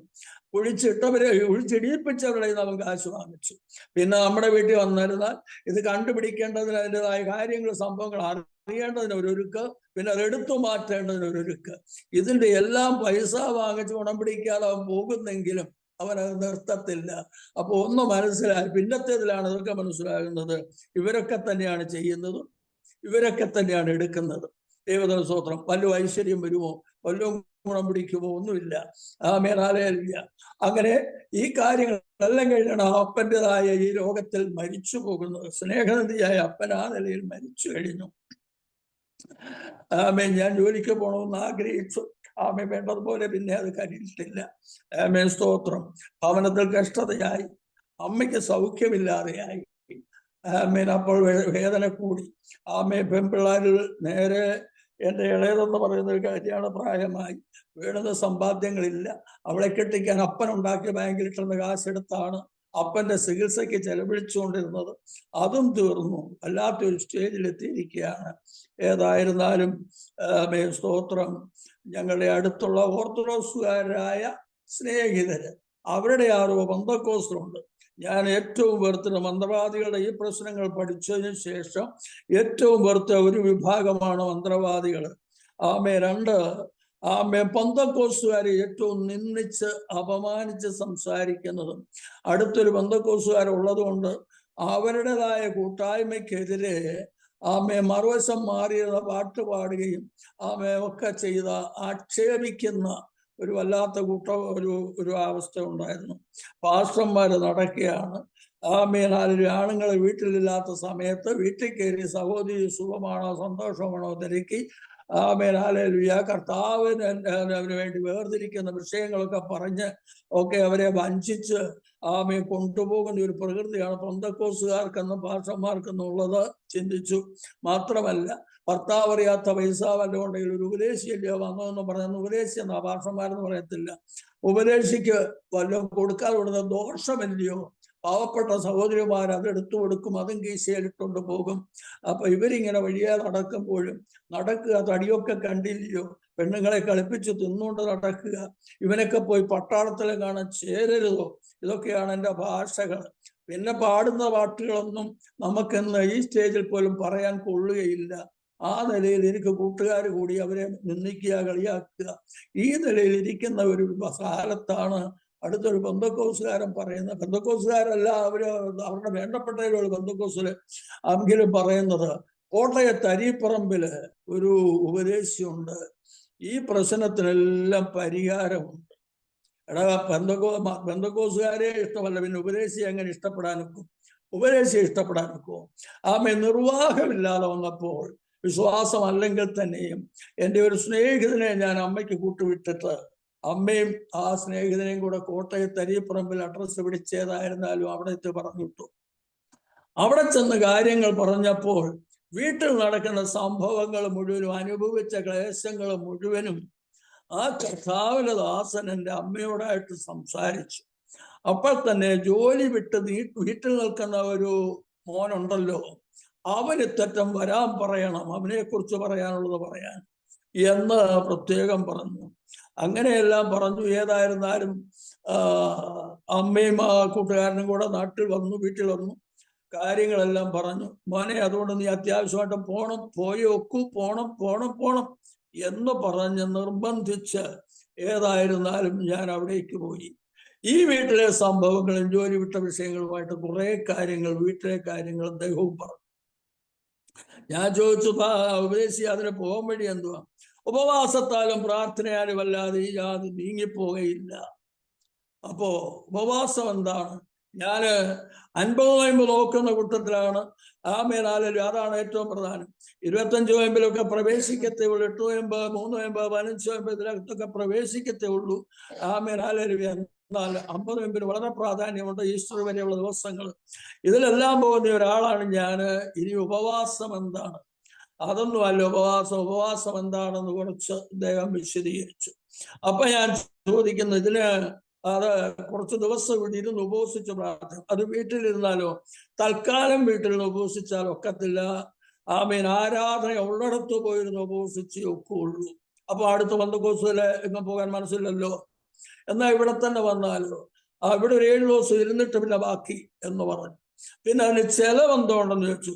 ഉപവാസം ഇരിക്കുന്നതിന് എന്തുവാ ചെലവെന്ന് ഇങ്ങോട്ട് ചോദിച്ചു. പട്ടിണി ഇരുന്ന് പ്രാർത്ഥിക്കുന്നതിന് ചെലവെന്തുവാ? നേരം വെളുത്ത് കുളിയൻ അങ്ങനെ ദിനകൃത്യങ്ങൾ കഴിഞ്ഞു കയറിയിരുന്നോണം പ്രാർത്ഥിച്ചോണം. ആ കൂട്ടത്തിൽ ആരെങ്കിലും സഹായത്തിനുണ്ടെങ്കിൽ അവര് പ്രാർത്ഥിക്കാം. പിന്നെ വചനം കേൾക്കും, വചനം പറഞ്ഞു തരും, അത് ശ്രദ്ധിക്കണം. വചനപ്രകാരം ജീവിക്കാൻ ജീവിതം ഏൽപ്പിച്ചു കൊടുക്കണം. ഈ നിലയിൽ കുറെ നിർദ്ദേശങ്ങൾ കിട്ടി. ചെലവില്ലതാനും ഏതായാലും താണിരിക്കാമെന്ന് വിചാരിച്ചു. ഒരു നേരത്തെ ഭക്ഷണം വെടിഞ്ഞു പോയെങ്കിൽ തളർന്നു വീഴുന്ന ഒരു പ്രകൃതം എനിക്കുണ്ടായിരുന്നു. എന്നാൽ ആ ദിവസങ്ങൾ ഉപവാസത്തിലിരുന്ന് ഒരു നേരം പോലും തളർന്നു പോയില്ല. അവരുടെ കൂടെ ഇരുന്ന് ഉപവസിച്ച് പ്രാർത്ഥിച്ചു. ഏതാണ്ട് ഒരു സന്തോഷം മനസ്സിന് തോന്നി. അഭിഷേകമൊന്നും പ്രാപിച്ചില്ല. അഭിഷേകം പ്രാപിച്ച് ആരാധിക്കുന്നവരെല്ലാം കണ്ടു, എന്തെന്നറിയാൻ പാടില്ല. ഏതായിരുന്നാലും ശരി, വീട്ടിൽ വന്ന് പഴയ ഹാബിറ്റ് എല്ലാം വിട്ടെന്നൊന്നും പറയാൻ വയ്യ. മദ്യപിക്കാൻ പോകുന്നില്ല, എങ്കിലും സ്മോക്കിങ് പിന്നെ തുടങ്ങി. അപ്പൊ പിന്നെ എന്താണ് വിശ്വാസം, എന്താണ് വിശുദ്ധി? ഇതെല്ലാം വിടണമെന്നൊക്കെ പറഞ്ഞെടുത്ത് ഏതായിരുന്നാലും പ്രാർത്ഥിക്കാൻ തുടങ്ങി. അപ്പൊ ഇതിനോടൊക്കെ ഒന്ന് വിരക്തി തോന്നി. ഞാൻ അമ്മയുടെ കൂടെ വിട്ട കൂട്ടുകാരനെ കൂടെ വിളിച്ച് പ്രാർത്ഥനയ്ക്ക് തോന്നും. അവിടുന്ന് പറഞ്ഞിരിക്കുന്ന പോലെ ഇവിടെ വന്നിരുന്നു പിന്നെ പ്രാർത്ഥനയാണ്. അപ്പൊ അവിടുന്ന് ഉപദേശിമാരെ വിളിച്ചു. നിങ്ങളിപ്പോ തൽക്കാലം വീട്ടിൽ പ്രാർത്ഥിച്ചു, ഉപദേശിമാരെ അയച്ചു തരാമെന്നൊക്കെ പറഞ്ഞ് ചില ദിവസങ്ങൾ കഴിഞ്ഞപ്പോൾ ഒരു ഭാഷ ഉപദേശിയെ വിട്ടു. അദ്ദേഹം ഇതുപോലൊരു പ്രവാചകനാണ്. അദ്ദേഹവും വന്ന് പ്രാർത്ഥന തുടങ്ങി. അതും കുറെ വിടുതലൊന്നും സന്തോഷമൊന്നും കണ്ടു. മാത്രമല്ല, പെന്തക്കോസ്തുകാർ കൈകൊട്ടി പാടുന്ന പാട്ട് പോലെ പാടുകയും ആരാധിക്കുകയും ചെയ്യുന്ന ഒരു അവസ്ഥ വന്നു. ആൾക്കാർ ശ്രദ്ധിക്കാൻ തുടങ്ങി. ഇദ്ദേഹം ഒരു പ്രവാചകനായതുകൊണ്ട് പലരെയും ഞങ്ങൾ സ്നേഹിതരെ അവിടേക്ക് വിളിച്ചു. ഇങ്ങനെ ഒരു ഉപദേശിയുണ്ട്, വന്നാൽ നമുക്ക് വിഷയങ്ങൾ അറിയുകയും ചെയ്യാം, പ്രാർത്ഥിക്കുകയും ചെയ്യാമെന്ന് പറഞ്ഞു. ദൈവത്തിന് സ്തോത്രം. ആ നിലയിൽ കൂട്ടുകാരും പറഞ്ഞാൽ കേൾക്കുന്നവരുമായി കുറച്ചു പേരെ കൂടെ കൈകൊട്ടി പാടാൻ എനിക്ക് കൂട്ടിന് കിട്ടി. ഇതിനിടയ്ക്കൊരു വാക്കൂടെ ചേർത്ത് പറയേണ്ടതിന്, ഇത്രത്തോളം കഷ്ടങ്ങൾ എനിക്കും എൻ്റെ വീട്ടിനും തന്നപ്പോൾ എന്തിനെന്നറിയാൻ വയ്യായത്. എന്നാൽ 119 സങ്കീർത്തനം 71 വാക്യത്തിൽ നിന്റെ ചട്ടങ്ങൾ പഠിപ്പാൻ തക്കണം ഞാൻ കഷ്ടതയിലായിരുന്നു, എനിക്ക് ഗുണമായി എന്നുള്ള വചനം എൻ്റെ ജീവിതത്തിൽ നിവർത്തിക്കുകയായിരുന്നു. ദൈവത്തിന് സ്തോത്രം. തുടർന്ന് കൂടെ ആ ഉപദേശിയെ വിളിച്ചു വരുത്തും. ആൾക്കാർ കൂടി വരും. ഒടുക്കം സ്ഥിരം പ്രാർത്ഥനയായി ഭവനത്തിൽ ഒരു സഭ രൂപപ്പെടുവാൻ തക്കണം അത് നിമിത്തം ഇവിടെയായിട്ടു. ദൈവത്തിന് സ്തോത്രം. ദേശത്ത് നാനാഭാഗത്തുനിന്നും പറഞ്ഞു കേട്ടവരും വന്നു. അവർക്കെല്ലാം വിഷയത്തിന് പരിഹാരമാണ്. വന്നു കയറിയവർ മുഴുവനും ഓരോ തരത്തിൽ പ്രശ്നമുള്ളവരാണ്. ഒന്ന് പഠിച്ചാൽ ഒന്നല്ലെങ്കിൽ മറ്റൊന്ന്, സീരിയസ് ഉള്ളതാട്ടെ അല്ലാത്തതാട്ടെ, പ്രശ്നമില്ലാത്ത ഒരു വ്യക്തിയുമില്ല. വല്ല പരിഹാരം ഉണ്ടെങ്കിൽ ദൈവത്തിന്റെ സന്നിധിയിൽ താണിരിക്കുന്നത് മാത്രമേ ഉള്ളൂ എന്ന് മനസ്സിലാക്കുവാനിടയായി തീർന്നു. ഓർത്തഡോക്സ് പാരമ്പര്യത്തിൽ നിന്നതുകൊണ്ട് സൺഡേ സ്കൂള് പഠിപ്പിച്ച് എൻ്റെ അപ്പൻ കമ്മിറ്റിയിൽ അംഗമായി. അപ്പനില്ലാത്ത കമ്മിറ്റി ഇല്ലായിരുന്നു. ശാന്തനാണെങ്കിലും ഡാനിയേൽ ചാൻ കമ്മിറ്റിയില്ലെങ്കിൽ ഞങ്ങളില്ലെന്ന് പറയുന്നതായ പ്രകൃതക്കാരായിരുന്നു. അതുകൊണ്ട് അതുപോലുള്ള ചുമതലകളിലേക്കൊക്കെ മുന്നോട്ട് പോകുവാൻ എനിക്ക് ഇവിടെയായിത്തീർന്നു. ഒച്ചപ്പട്ടത്തിന് പോകത്തില്ലെങ്കിലും ജോലിക്ക് പോയിരുന്നാലും നാട്ടിൽ വന്നാൽ പള്ളിയിലെ കാര്യങ്ങൾക്ക് മുടക്കില്ല. ക്രിസ്തുമസ് വന്നാൽ ക്രിസ്തുമസുകാരോട് നേതൃത്വം കൊടുത്ത് വിളക്കെടുപ്പിക്കേണ്ടവരെ കൊണ്ട് വിളക്കെടുപ്പിച്ച്, ലൈറ്റ് എടുപ്പിക്കേണ്ടവരെ കൊണ്ട് ലൈറ്റ് എടുപ്പിച്ച് ഈ നിലയിലെല്ലാം പോയിക്കൊണ്ടിരുന്ന ഞാന് ഓർത്തഡോക്സിന്റെ ആചാരങ്ങൾ നമസ്കാരത്തിന് കയറുന്ന സമയം മുതലുള്ളത് വ്യക്തമായും പഠിച്ചു മുന്നോട്ട് പോയതുകൊണ്ട് ഹല്ലേലൂയ പുരോഹിതന്മാരുമായിട്ട് അധികം ബന്ധമുണ്ടായിരുന്നുകൊണ്ട് അതിൽ തീഷ്ണതയോടെ നിന്ന് ഞാനാണ് വീട്ടിൽ പ്രാർത്ഥന വെച്ചത്. അത് കംപ്ലൈന്റ് ആയത് പ്രശ്നങ്ങളായി. അച്ഛൻ്റെ അടുക്കൽ ആരോ കംപ്ലൈന്റ് കൊടുത്തു. ഹല്ലേലൂയ കമ്മിറ്റി കൂടണമെന്ന് അവർ തീരുമാനിച്ചു. കമ്മിറ്റി കൂടിയിട്ട് ജോർജ് കുട്ടിയുടെ വീട്ടിൽ ചെന്ന് അവിടെ നടക്കുന്ന പ്രാർത്ഥനയെ കുറിച്ച് അന്വേഷിച്ച് അവന് താക്കീത് കൊടുക്കണമെന്ന് അവർ തീരുമാനിച്ചു. പക്ഷെങ്കിൽ പൂച്ചക്കാർ മണികെട്ടുമെന്ന് പറഞ്ഞതുപോലെയാണ് കമ്മിറ്റിക്കാരുടെ എല്ലാവരുടെയും നീക്കങ്ങൾ.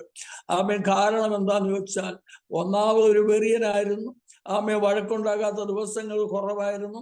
നാട്ടിലുണ്ടെങ്കിൽ കുടിക്കാതെ കയറി വരുന്ന ദിവസങ്ങൾ കുറവായിരുന്നു. കുടിച്ചാൽ വീട്ടിൽ വന്നാൽ ശാന്തനാണ്, കുടിച്ചിട്ടുണ്ടെന്ന് അമ്മ പോലും അറിയത്തില്ല. എന്നാൽ പുറത്തിറങ്ങിയാൽ അമ്മയ്ക്ക് കണ്ണുതിരേ ഉള്ളൂ. ഇവന് ആരുടെ ജീവൻ കൊടുക്കും, എന്തു സംഭവിക്കുന്നത് കണ്ണുതിരേ ഉള്ളായിരുന്നു. എവിടെ പോയാലും ലേറ്റ് ആയാൽ കുത്തിയിരുന്ന് കരയുന്ന ഓർത്തഡോക്സുകാരത്തിയായ എൻ്റെ അമ്മയുടെ നിലവിളിയും ദൈവം കൈക്കൊണ്ടല്ലോ. ദൈവത്തിന് സ്തോത്രം. ഹല്ലേലൂയ. നിലവിളിച്ചു. രക്ഷയുടെ അനുഭവത്തെ അത്രത്തോളം കരസ്ഥമാക്കിയെന്ന് പറയാൻ കഴിയത്തില്ലെങ്കിലും സ്തോത്രം സ്തോത്രം. ദൈവം എന്നോട് ഇടപെടാൻ തുടങ്ങി, വചനം എനിക്ക് തരാൻ തുടങ്ങി, എന്നെ കൊണ്ട് പ്രസംഗിപ്പിക്കാൻ തുടങ്ങി. എനിക്ക് അറിഞ്ഞുകൂടാ ഞാൻ എന്തിനാ ഇത് പ്രസംഗിക്കുന്നതെന്ന്. സ്ഥാനത്തെ കുറിച്ച് ദൈവം എനിക്ക് ക്ലാസ് തരുന്ന പോലെ ദൂത് തരാൻ തുടങ്ങി. ഹല്ലേലൂയ. സ്നാനം പ്രസംഗിക്കണം, സ്നാനം പ്രസംഗിക്കണമെങ്കിൽ സ്നാനപ്പെടാതൊക്കുമോ? ഉപദേശിയോട് പറഞ്ഞു എനിക്ക് സ്നാനപ്പെടണം. വരട്ടെ വരട്ടെ വരട്ടെ എന്ന് പറഞ്ഞ് പുള്ളി തടഞ്ഞു നിർത്തിക്കൊണ്ടിരിക്കുക. എന്താണ് കാര്യം എന്നറിയത്തില്ല. എങ്കിലും ഏതായാലും 72 ഡിസംബർ 31 സ്നാനമേറ്റു. എന്നാൽ അതിനു മുമ്പേ സ്നാനത്തെക്കുറിച്ച് പ്രസംഗം തുടങ്ങി. 71 തന്നെ പ്രസംഗം തുടങ്ങി. 72 ഡിസംബർ 31 സ്നാനത്തിലേക്ക് നീങ്ങി. സ്നാനപ്പെട്ടപ്പോൾ കുറെ കൂടെ തീഷ്ണതയായി.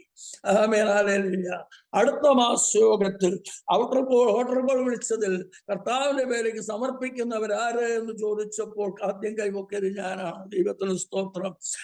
ഉദ്ദേശം എന്ന് പറയുന്നത് ഓർത്തഡോക്സിന്റെ അനാചാരങ്ങളെ മനുഷ്യന് മുമ്പിൽ വരച്ചു കാട്ടുവാൻ ഹല്ലേലൂയ ഓർത്തഡോക്സുകാരുടെ ഭവനത്തിലേക്ക് കടന്നു പോകണം. അവരോട് ചെന്ന് സുവിശേഷം പറയണം.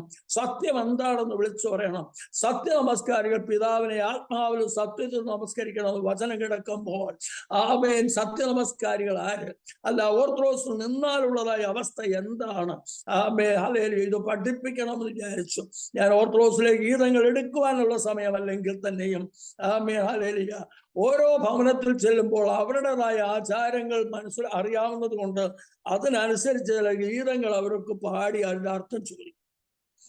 ഞാൻ പാടിയത് വല്ലതും തെറ്റുണ്ടോ? ഒരു തെറ്റുമില്ല. അതിന്റെ അർത്ഥം എന്തുവാ? അതിനവര് തുറന്നിരിക്കത്തേ ഉള്ളൂ. എന്താണെന്ന് അറിയത്തില്ല. നിസ്തുതിയും ഹല്ലേലൂയയും കർത്താവേ ഞാൻ നിർത്തരുതേ, വിധി നീതിക്ക് അയ്യോ ചെയ്യരുതേ, ഞാൻ പാതകയെന്ന് അറിയുന്നേ, സർവഘടങ്ങളും ആരാഞ്ഞാൽ നരകം താനെന്റെ അവകാശം. ഞാൻ പാടിയ തെറ്റുണ്ടോ? ഓ ഇല്ല. അപ്പൊ എവിടെ പോവച്ചാ, എവിടെ പോകും അമ്മേ ചോദിക്കുമ്പോൾ ഹല്ലേലൂയ ശാന്തമായിട്ടാണേലും ഒരു മറുപടി പറഞ്ഞു പോകും, നരകത്തിൽ പോകുക. അപ്പൊ നരകത്തിൽ പള്ളി വെച്ചത് പാടിയേച്ച് ഇവിടെ വന്ന് ചത്താൽ എവിടെ പോകും? പള്ളി വെച്ച പാടിയത് എന്താ? ഇനി നിസ്തുതി ഹല്ലേലൂയ കർത്താവെ ഞാൻ നിർത്തരുതേ എന്ന് പറഞ്ഞാൽ ഇന്ന് പള്ളിയെ പോയച്ചു വന്ന് എത്ര സ്തോത്രം പറഞ്ഞു, എത്ര ദൈവത്തെ സ്തുതിച്ചു എന്ന് ചോദിച്ചാൽ എല്ലാ സ്തോത്രം പറയത്തില്ല. അങ്ങനൊന്നും ഒരു പതിവില്ലല്ലോ. അപ്പൊ പെന്തക്കോസ്തുകാര് സ്തോത്രം പറയുമ്പോൾ അവരെ കളിയാക്കുകയല്ലായിരുന്നു ഇന്ന് വരെ ചെയ്തത്. ഹല്ലേലൂയ. അവിടുത്തെ സ്തോത്രം പറഞ്ഞ പോലെ അവൻ പെന്തക്കോസ്തുകാരനാണെന്ന് പറഞ്ഞവനെ നിന്ദിക്കുകയല്ലായിരുന്നു ചെയ്തത്. അതുകൊണ്ട് നിന്റെ വായിൽ നിന്ന്, അച്ഛൻ്റെ വായിൽ നിന്ന്, അമ്മമ്മയുടെ വായിൽ നിന്ന് ഇനി സ്തുതി മാറിപ്പോകരുത്, സ്തോത്രം മാറിപ്പോകരുത്, ഹല്ലേലൂയ മാറിപ്പോകരുതെന്നാണല്ലോ, നിർത്തിപ്പോകരുതെന്നാണല്ലോ പള്ളി കഴിഞ്ഞ ഞായറാഴ്ച പാടിയത്. അത് കേട്ടപ്പോൾ അത് ശരിയാണെന്നൊക്കെ പറയും. ഏതായാലും പ്രാർത്ഥനയ്ക്കുക, പെന്തക്കോസ്തിലെങ്കിലും ചേരണ്ട എന്ന് പറഞ്ഞ് വിളിക്കും. ഹല്ലേലൂയ. ഉപദേശി വരുന്ന ദിവസമാണല്ലോ, വരാമല്ലോ എന്ന് വെച്ച് വിഷയം അറിയുകയും ചെയ്യാമല്ലോ. അങ്ങനെയൊക്കെ ആളിനെ കൂട്ടാൻ തുടങ്ങി. ദൈവത്തിന് സ്തോത്രം. ഉന്നത രാജ്യവും ശാശ്വത ജീവിതവും നിർമ്മല രാജ്യക്കും സ്വസ്തമ മത്സ്യ ഭക്തന്മാർ അർഹിക്കുന്ന മഹാഭാഗ്യം ജഡനാത്രം ദർശിക്കുകയോ ശ്രവണം കേൾക്കുകയോ ഹൃദയം തേറുകയോ ചെയ്തിട്ടില്ലേതൊന്ന് പാടുന്നുണ്ടോ എന്ന് ചോദിച്ചു. ഉണ്ട്. അപ്പൊ ഉന്നത രാജ്യത്തെ കുറിച്ച് വല്ലതും കാഴ്ചപ്പാടുണ്ടോ? ഇല്ല. അങ്ങനെ ഒന്നും ഉണ്ടെന്നറിയാമോ? ഉണ്ട്. അത് ആർക്കുള്ളതാണ്? അറിയാൻ വയ്യ. അപ്പോ നിർമ്മലമായി ജീവിക്കുന്ന, നിർമ്മല അർജിക്കുന്ന മശിയ ഭക്തന്മാർക്കുള്ളതാണ്. മറിയയുടെ ഭക്തന്മാർക്കുള്ളതല്ല, ഗീവർഗീസിന്റെ ഭക്തന്മാർക്കുള്ളതല്ല. അത് സസ്തമ മശിയ ഭക്തന്മാർ അർഹിക്കുന്ന മഹാഭാഗ്യം. അത് കണ്ണ് കണ്ടിട്ടില്ല, ചെവി കേട്ടിട്ടില്ല, ഹൃദയത്തിൽ തോന്നിയിട്ടുമില്ലെന്ന് പറഞ്ഞിട്ട് പിന്നെ എന്തിനിത് നടക്കുന്നു? ദൈവത്തിന് സ്തോത്രം. ഇങ്ങനെ അങ്ങോട്ട് ഓരോന്നോരോന്ന് പാടി അതിന്റെ അർത്ഥങ്ങൾ അവരോട് ചോദിച്ചറിയാൻ വയ്യാത്തത് പറഞ്ഞു കൊടുത്ത് ഓർത്തഡോക്സുകാരോട് സുവിശേഷം പറയുവാൻ ഒരു വല്ലാത്ത വ്യഗ്രത അകത്തൊരു വല്ലാത്ത ഇൻസ്പിറേഷൻ ഉള്ള കാലത്താണ് ഈ ഓട്ടർ കോൾ വന്നൊരു മാസയോഗത്തിൽ വെച്ച് അന്ന് ഏൽപ്പിച്ചു കൊടുത്തു. ദൈവത്തിന് സ്തോത്രം. അത് മുമ്പേ സഭയിൽ പ്രസംഗിച്ചു തുടങ്ങിയ ഞാന് ആമേനാലിയ പ്രസംഗത്തിൽ ശീർഷതയായി. ഉപദേശി ഉണ്ടെങ്കിലും ഇല്ലെങ്കിലും അന്നത്തെ യോഗം മുടങ്ങത്തില്ല. ആമേനാലിയ ഉപദേശി വയ്യുമ്പോഴത്തേക്ക് എവിടെ പോയിരുന്നാലും വരും. വന്നാൽ രാത്രി യോഗം, മിക്ക ദിവസങ്ങളിൽ രാത്രി യോഗം. പെട്രോളുമായി ശരിയാ വെളുക്കുന്നിടം വരെ അണയ്ക്കാത്ത ദിവസങ്ങളുണ്ട്. വാടകയ്ക്ക് എടുത്ത പെട്രോമാക്സ് അണയ്ക്കാത്ത ദിവസങ്ങൾ വീട്ടിലുണ്ട്. ആ നിലയിൽ പ്രാർത്ഥനയായി. കാരണം ഭൂതവിളകുന്നു. ആലയിലെ വലിയ അത്ഭുതങ്ങൾ നടക്കുന്നു. ഭൂതവിളകിയിരുന്നാൽ അതിനെ ഇറക്കി വിടുന്നിടം വരെ ആരാധനയാ. പിന്നെ ഇടയ്ക്കൊന്ന് നിർത്തി രാത്രി ഇത്രത്തോളമായി പോകേണ്ടവരുണ്ടെങ്കിൽ പൊക്കോണം, ഇതിന് പരിഹാരം വന്നിട്ടേ ആരാധന തീരുവുള്ളൂ എന്ന് ഉപദേശിയുടെ ഒരു പ്രഖ്യാപനം കൂടെ വന്നാൽ ചുരുക്കം ചിലരെ ബോധത്തുള്ള ഭൂതവിറങ്ങുന്നതൊക്കെ കാണാൻ വേണ്ടി പലരും അവിടെ ഇരിക്കും. ആരാധിച്ചോണം, കണ്ണടച്ച് പ്രാർത്ഥിച്ചോണം, അങ്ങനെയാണ് ഇങ്ങനെയാന്ന് പറഞ്ഞ് ഏതായിരുന്നാലും കൊള്ളാം. അങ്ങനെ അത്ഭുതങ്ങളും അടയാളങ്ങളും വിവിധ വീര്യപ്രവർത്തികളും ഭവനത്തിൽ നടക്കുവാൻ തക്കമുള്ള ഇടയായിത്തീർന്നു. ഇന്നും ദൈവത്തോട് നിലവിളിക്കുന്ന കർത്താവെ, ആ അനുഭവത്തിൽ തന്നെ തുടർന്നുള്ള ആരാധനക്കാലവും വന്നേ മതിയാകുള്ളൂ. ഇത് വേദപുസ്തകത്തിൽ ആദിമ നൂറ്റാണ്ടുകാലം മുതൽ ഉള്ളതാണ്. ഇന്ന് പെന്തക്കോസ്തിൽ നിന്ന് ഇങ്ങനെയുള്ള ഒരു കാര്യം അന്യപ്പെട്ടു പോയിരിക്കുന്നല്ലോ. IPCയിൽ EC ജോർജ് എന്ന് പറയുന്ന ഒരു സെൻട്രൽ പാസ് ഒരിക്കൽ പറഞ്ഞൊരു വാക്ക് ഞാൻ എപ്പോഴും ഓർക്കുന്നു പോകും. പെന്തക്കോസ്തുകാരുടെ ഇടയിലെങ്ങും ഒന്നുകിൽ ഇപ്പോൾ ഭൂതങ്ങളില്ല, ഇല്ല എങ്കിൽ ഉള്ളവരിലെല്ലാം ഭൂതമാണ്. കാരണം ആരാധന നടക്കുന്നുണ്ട്, പക്ഷേ എങ്ങും ഭൂതമൊന്നും ഇളകുന്നില്ല. ആരാധനയേ ഉള്ളൂ, ഭൂതമൊന്നുമില്ല. ദൈവത്തിന് സ്തോത്രം. ഹല്ലേലൂയ. അന്ന് പറഞ്ഞാൽ പഴയ അടയാളങ്ങളോ അത്ഭുതങ്ങളോ ഒന്നും തന്നെ നടക്കുന്നില്ല. വിശ്വസിക്കുന്നവരാൽ ഈ അടയാളങ്ങൾ നടക്കും. എന്റെ നാമത്തിൽ അവർ ഭൂതങ്ങളെ പുറത്താക്കും. വിശ്വസിക്കുന്നവർ നടക്കുന്ന അടയാളങ്ങൾ 5 പറഞ്ഞിരിക്കുന്നതിൽ ആദ്യം പറഞ്ഞിരിക്കുന്നത് ഭൂതങ്ങളെ പുറത്താക്കും. പിന്നെ പറയുന്നു ഭൂതങ്ങളെ പുറത്താക്കും, പുതുഭാഷകൾ സംസാരിക്കും, സർപ്പങ്ങളെ പിടിച്ചെടുക്കും, മരണകരമായി യാതൊന്ന് കുടിച്ചാലും അവർക്ക് ഹാനി വരികയില്ല, രോഗികളുടെ മേൽ കൈവച്ചാൽ സൗഖ്യം വരും. ഈ അനുഭവങ്ങൾ ഇല്ലെങ്കിൽ നിന്റെ വിശ്വാസം എത്രത്തോളം ഇത് പ്രവാചകനിലൂടെ നടക്കുമെന്നല്ല, പാസ്റ്റർമാരിലൂടെ നടക്കുമെന്നല്ല, വിശ്വസിക്കുന്നവരാലെന്നാണ് ദൈവത്തിന്റെ വചനം. കർത്താവായ യേശു ക്രിസ്തു നേരിട്ട് പറഞ്ഞിരിക്കുന്ന വാക്ക് അങ്ങനെയായിരിക്കെ പെന്തക്കോസ്തിൽ നിന്ന് എത്ര പേര് വിശ്വാസികളുണ്ടെന്ന് പലയിടത്തും ചോദിച്ചു പോകുന്നുണ്ട്. ഇക്കാലങ്ങളിൽ ദൈവത്തിന് സ്തോത്രം. വരുന്നു, പാടുന്നു, ആരാധിക്കുന്നു, എല്ലാം ശരി തന്നെ. അന്യഭാഷയും പലയിടത്തുമുണ്ട്, സമ്മതിക്കുന്നു. ഹല്ലേലൂയ. പക്ഷെങ്കിൽ വിശ്വസിക്കുന്നവരാൽ നടക്കുന്ന ഏതെങ്കിലും ഒരു വിഷയം ഇവിടെ നടക്കുന്നില്ലെങ്കിൽ എത്ര വിശ്വാസികൾ ഈ സഭയിലുണ്ട്? എന്റെ ചോദ്യത്തിൽ ഒന്നാണ്. ദൈവത്തിന് സ്തോത്രം. അപ്പൊ വിശ്വാസികൾക്ക് എന്തുകൊണ്ടാണ് ഈ അനുഭവം നടക്കാത്തത്? അപ്പോൾ വിശ്വാസത്തിന്റെ അളവ് അത്രയേ ഉള്ളൂ. അത് പഠിപ്പിക്കുമ്പോൾ അപ്പോസ്തലന്മാർ കർത്താവിന്റെ അടുക്കൽ വന്ന്, കർത്താവെ, ഞങ്ങൾക്ക് വിശ്വാസം വർദ്ധിപ്പിച്ചു തരണമെന്ന് പറഞ്ഞു. കർത്താവ് അവരോട് പറഞ്ഞത്, നിങ്ങൾക്ക് കടുകുമണിയോളം വിശ്വാസം ഉണ്ടെങ്കിൽ ഈ കാട്ടത്തിയോട് നീങ്ങി കടലിൽ നട്ടുപോയെന്ന് പറഞ്ഞാൽ അത് സംഭവിക്കും, നിങ്ങൾക്കൊന്നും അസാധ്യമാകുകയില്ല.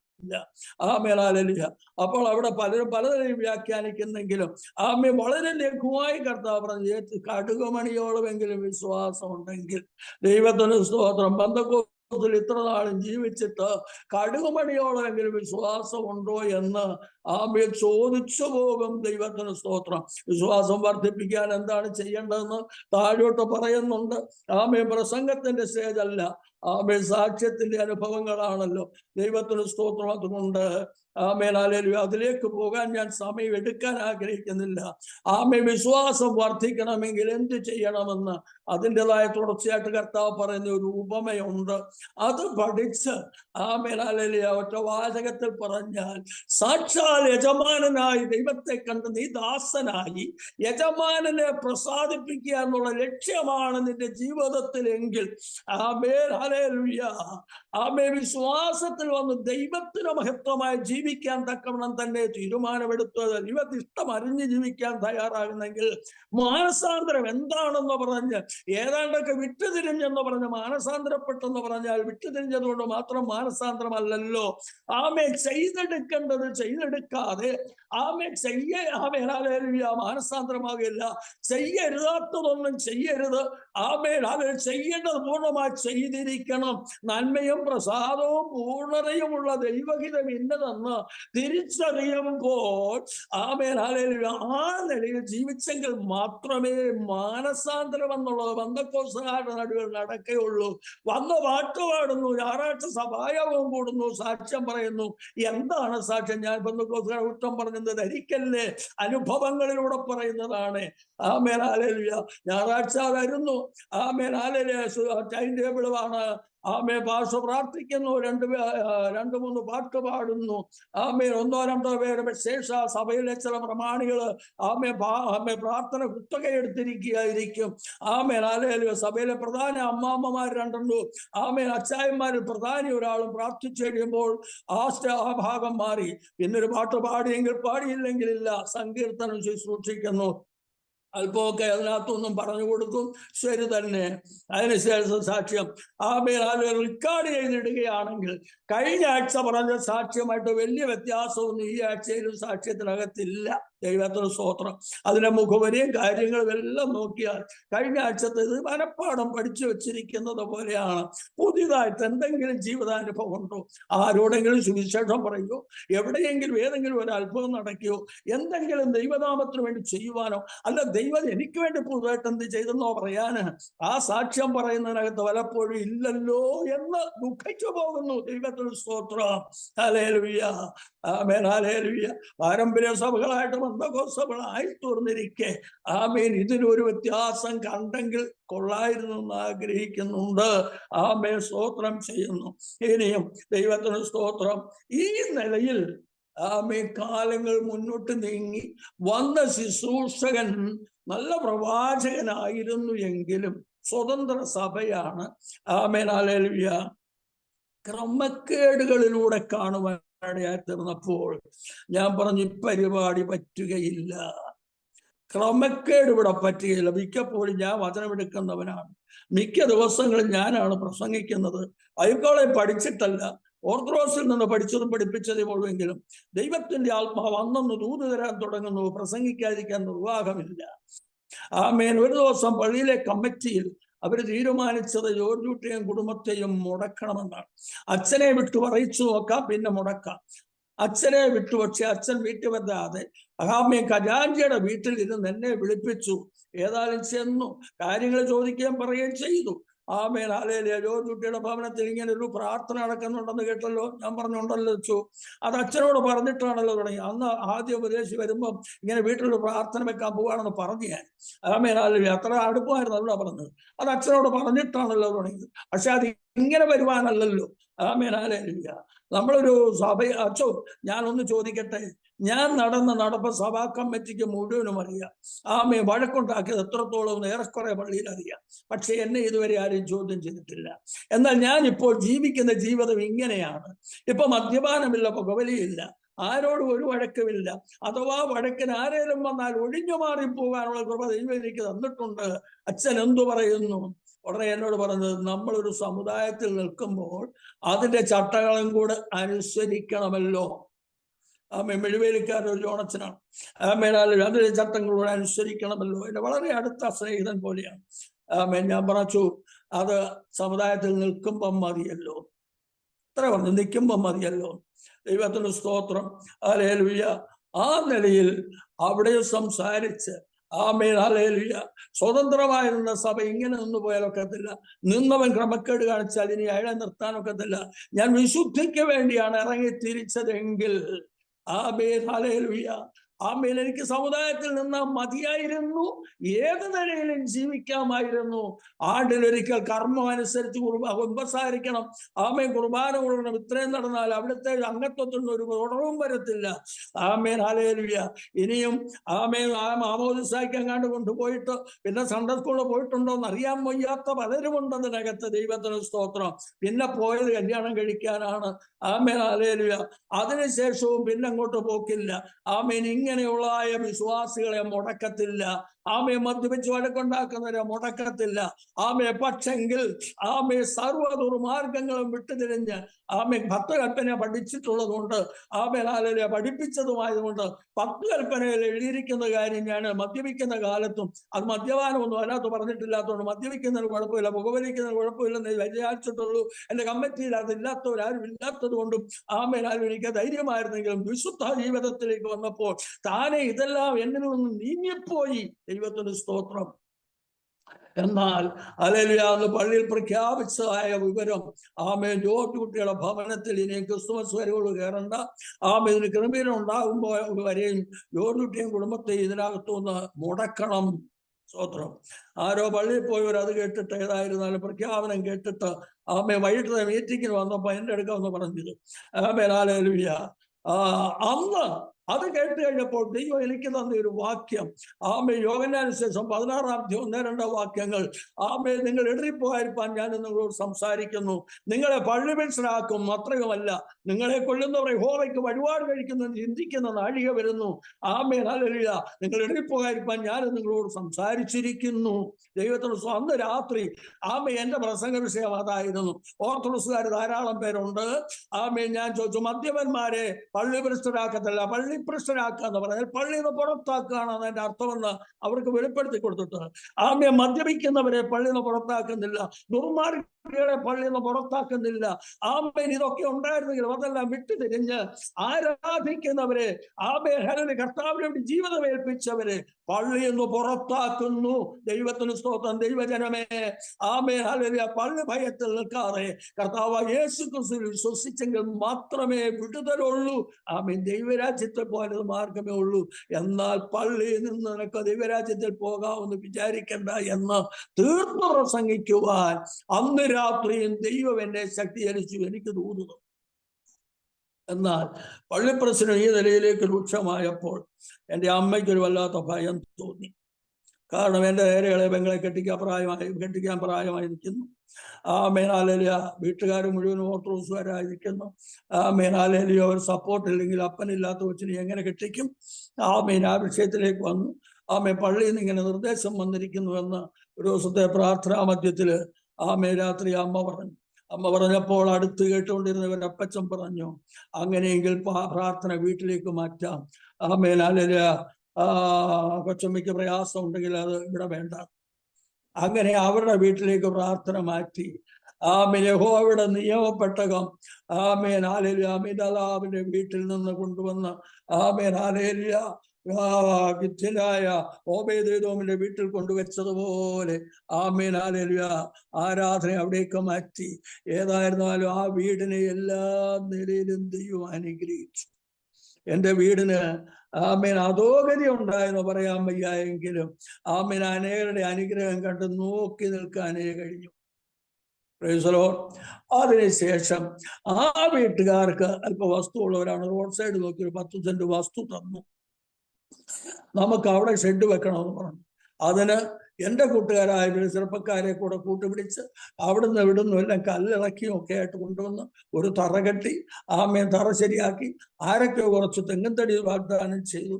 അതിന്ന് വാങ്ങിച്ച് മില്ലിൽ കൊണ്ടുപോയി അർപ്പിച്ച് ആമേൻ, ഹല്ലേലൂയ, അതിനോട് ചേർന്ന് ഓല തന്നു. ചുരുക്കം പറഞ്ഞാൽ ഒരു ഷെഡ് കെട്ടിയ 10 സെന്റിനകത്ത് ഞങ്ങൾ ആരാധന തുടങ്ങി. ദൈവത്തിന് സ്തോത്രം.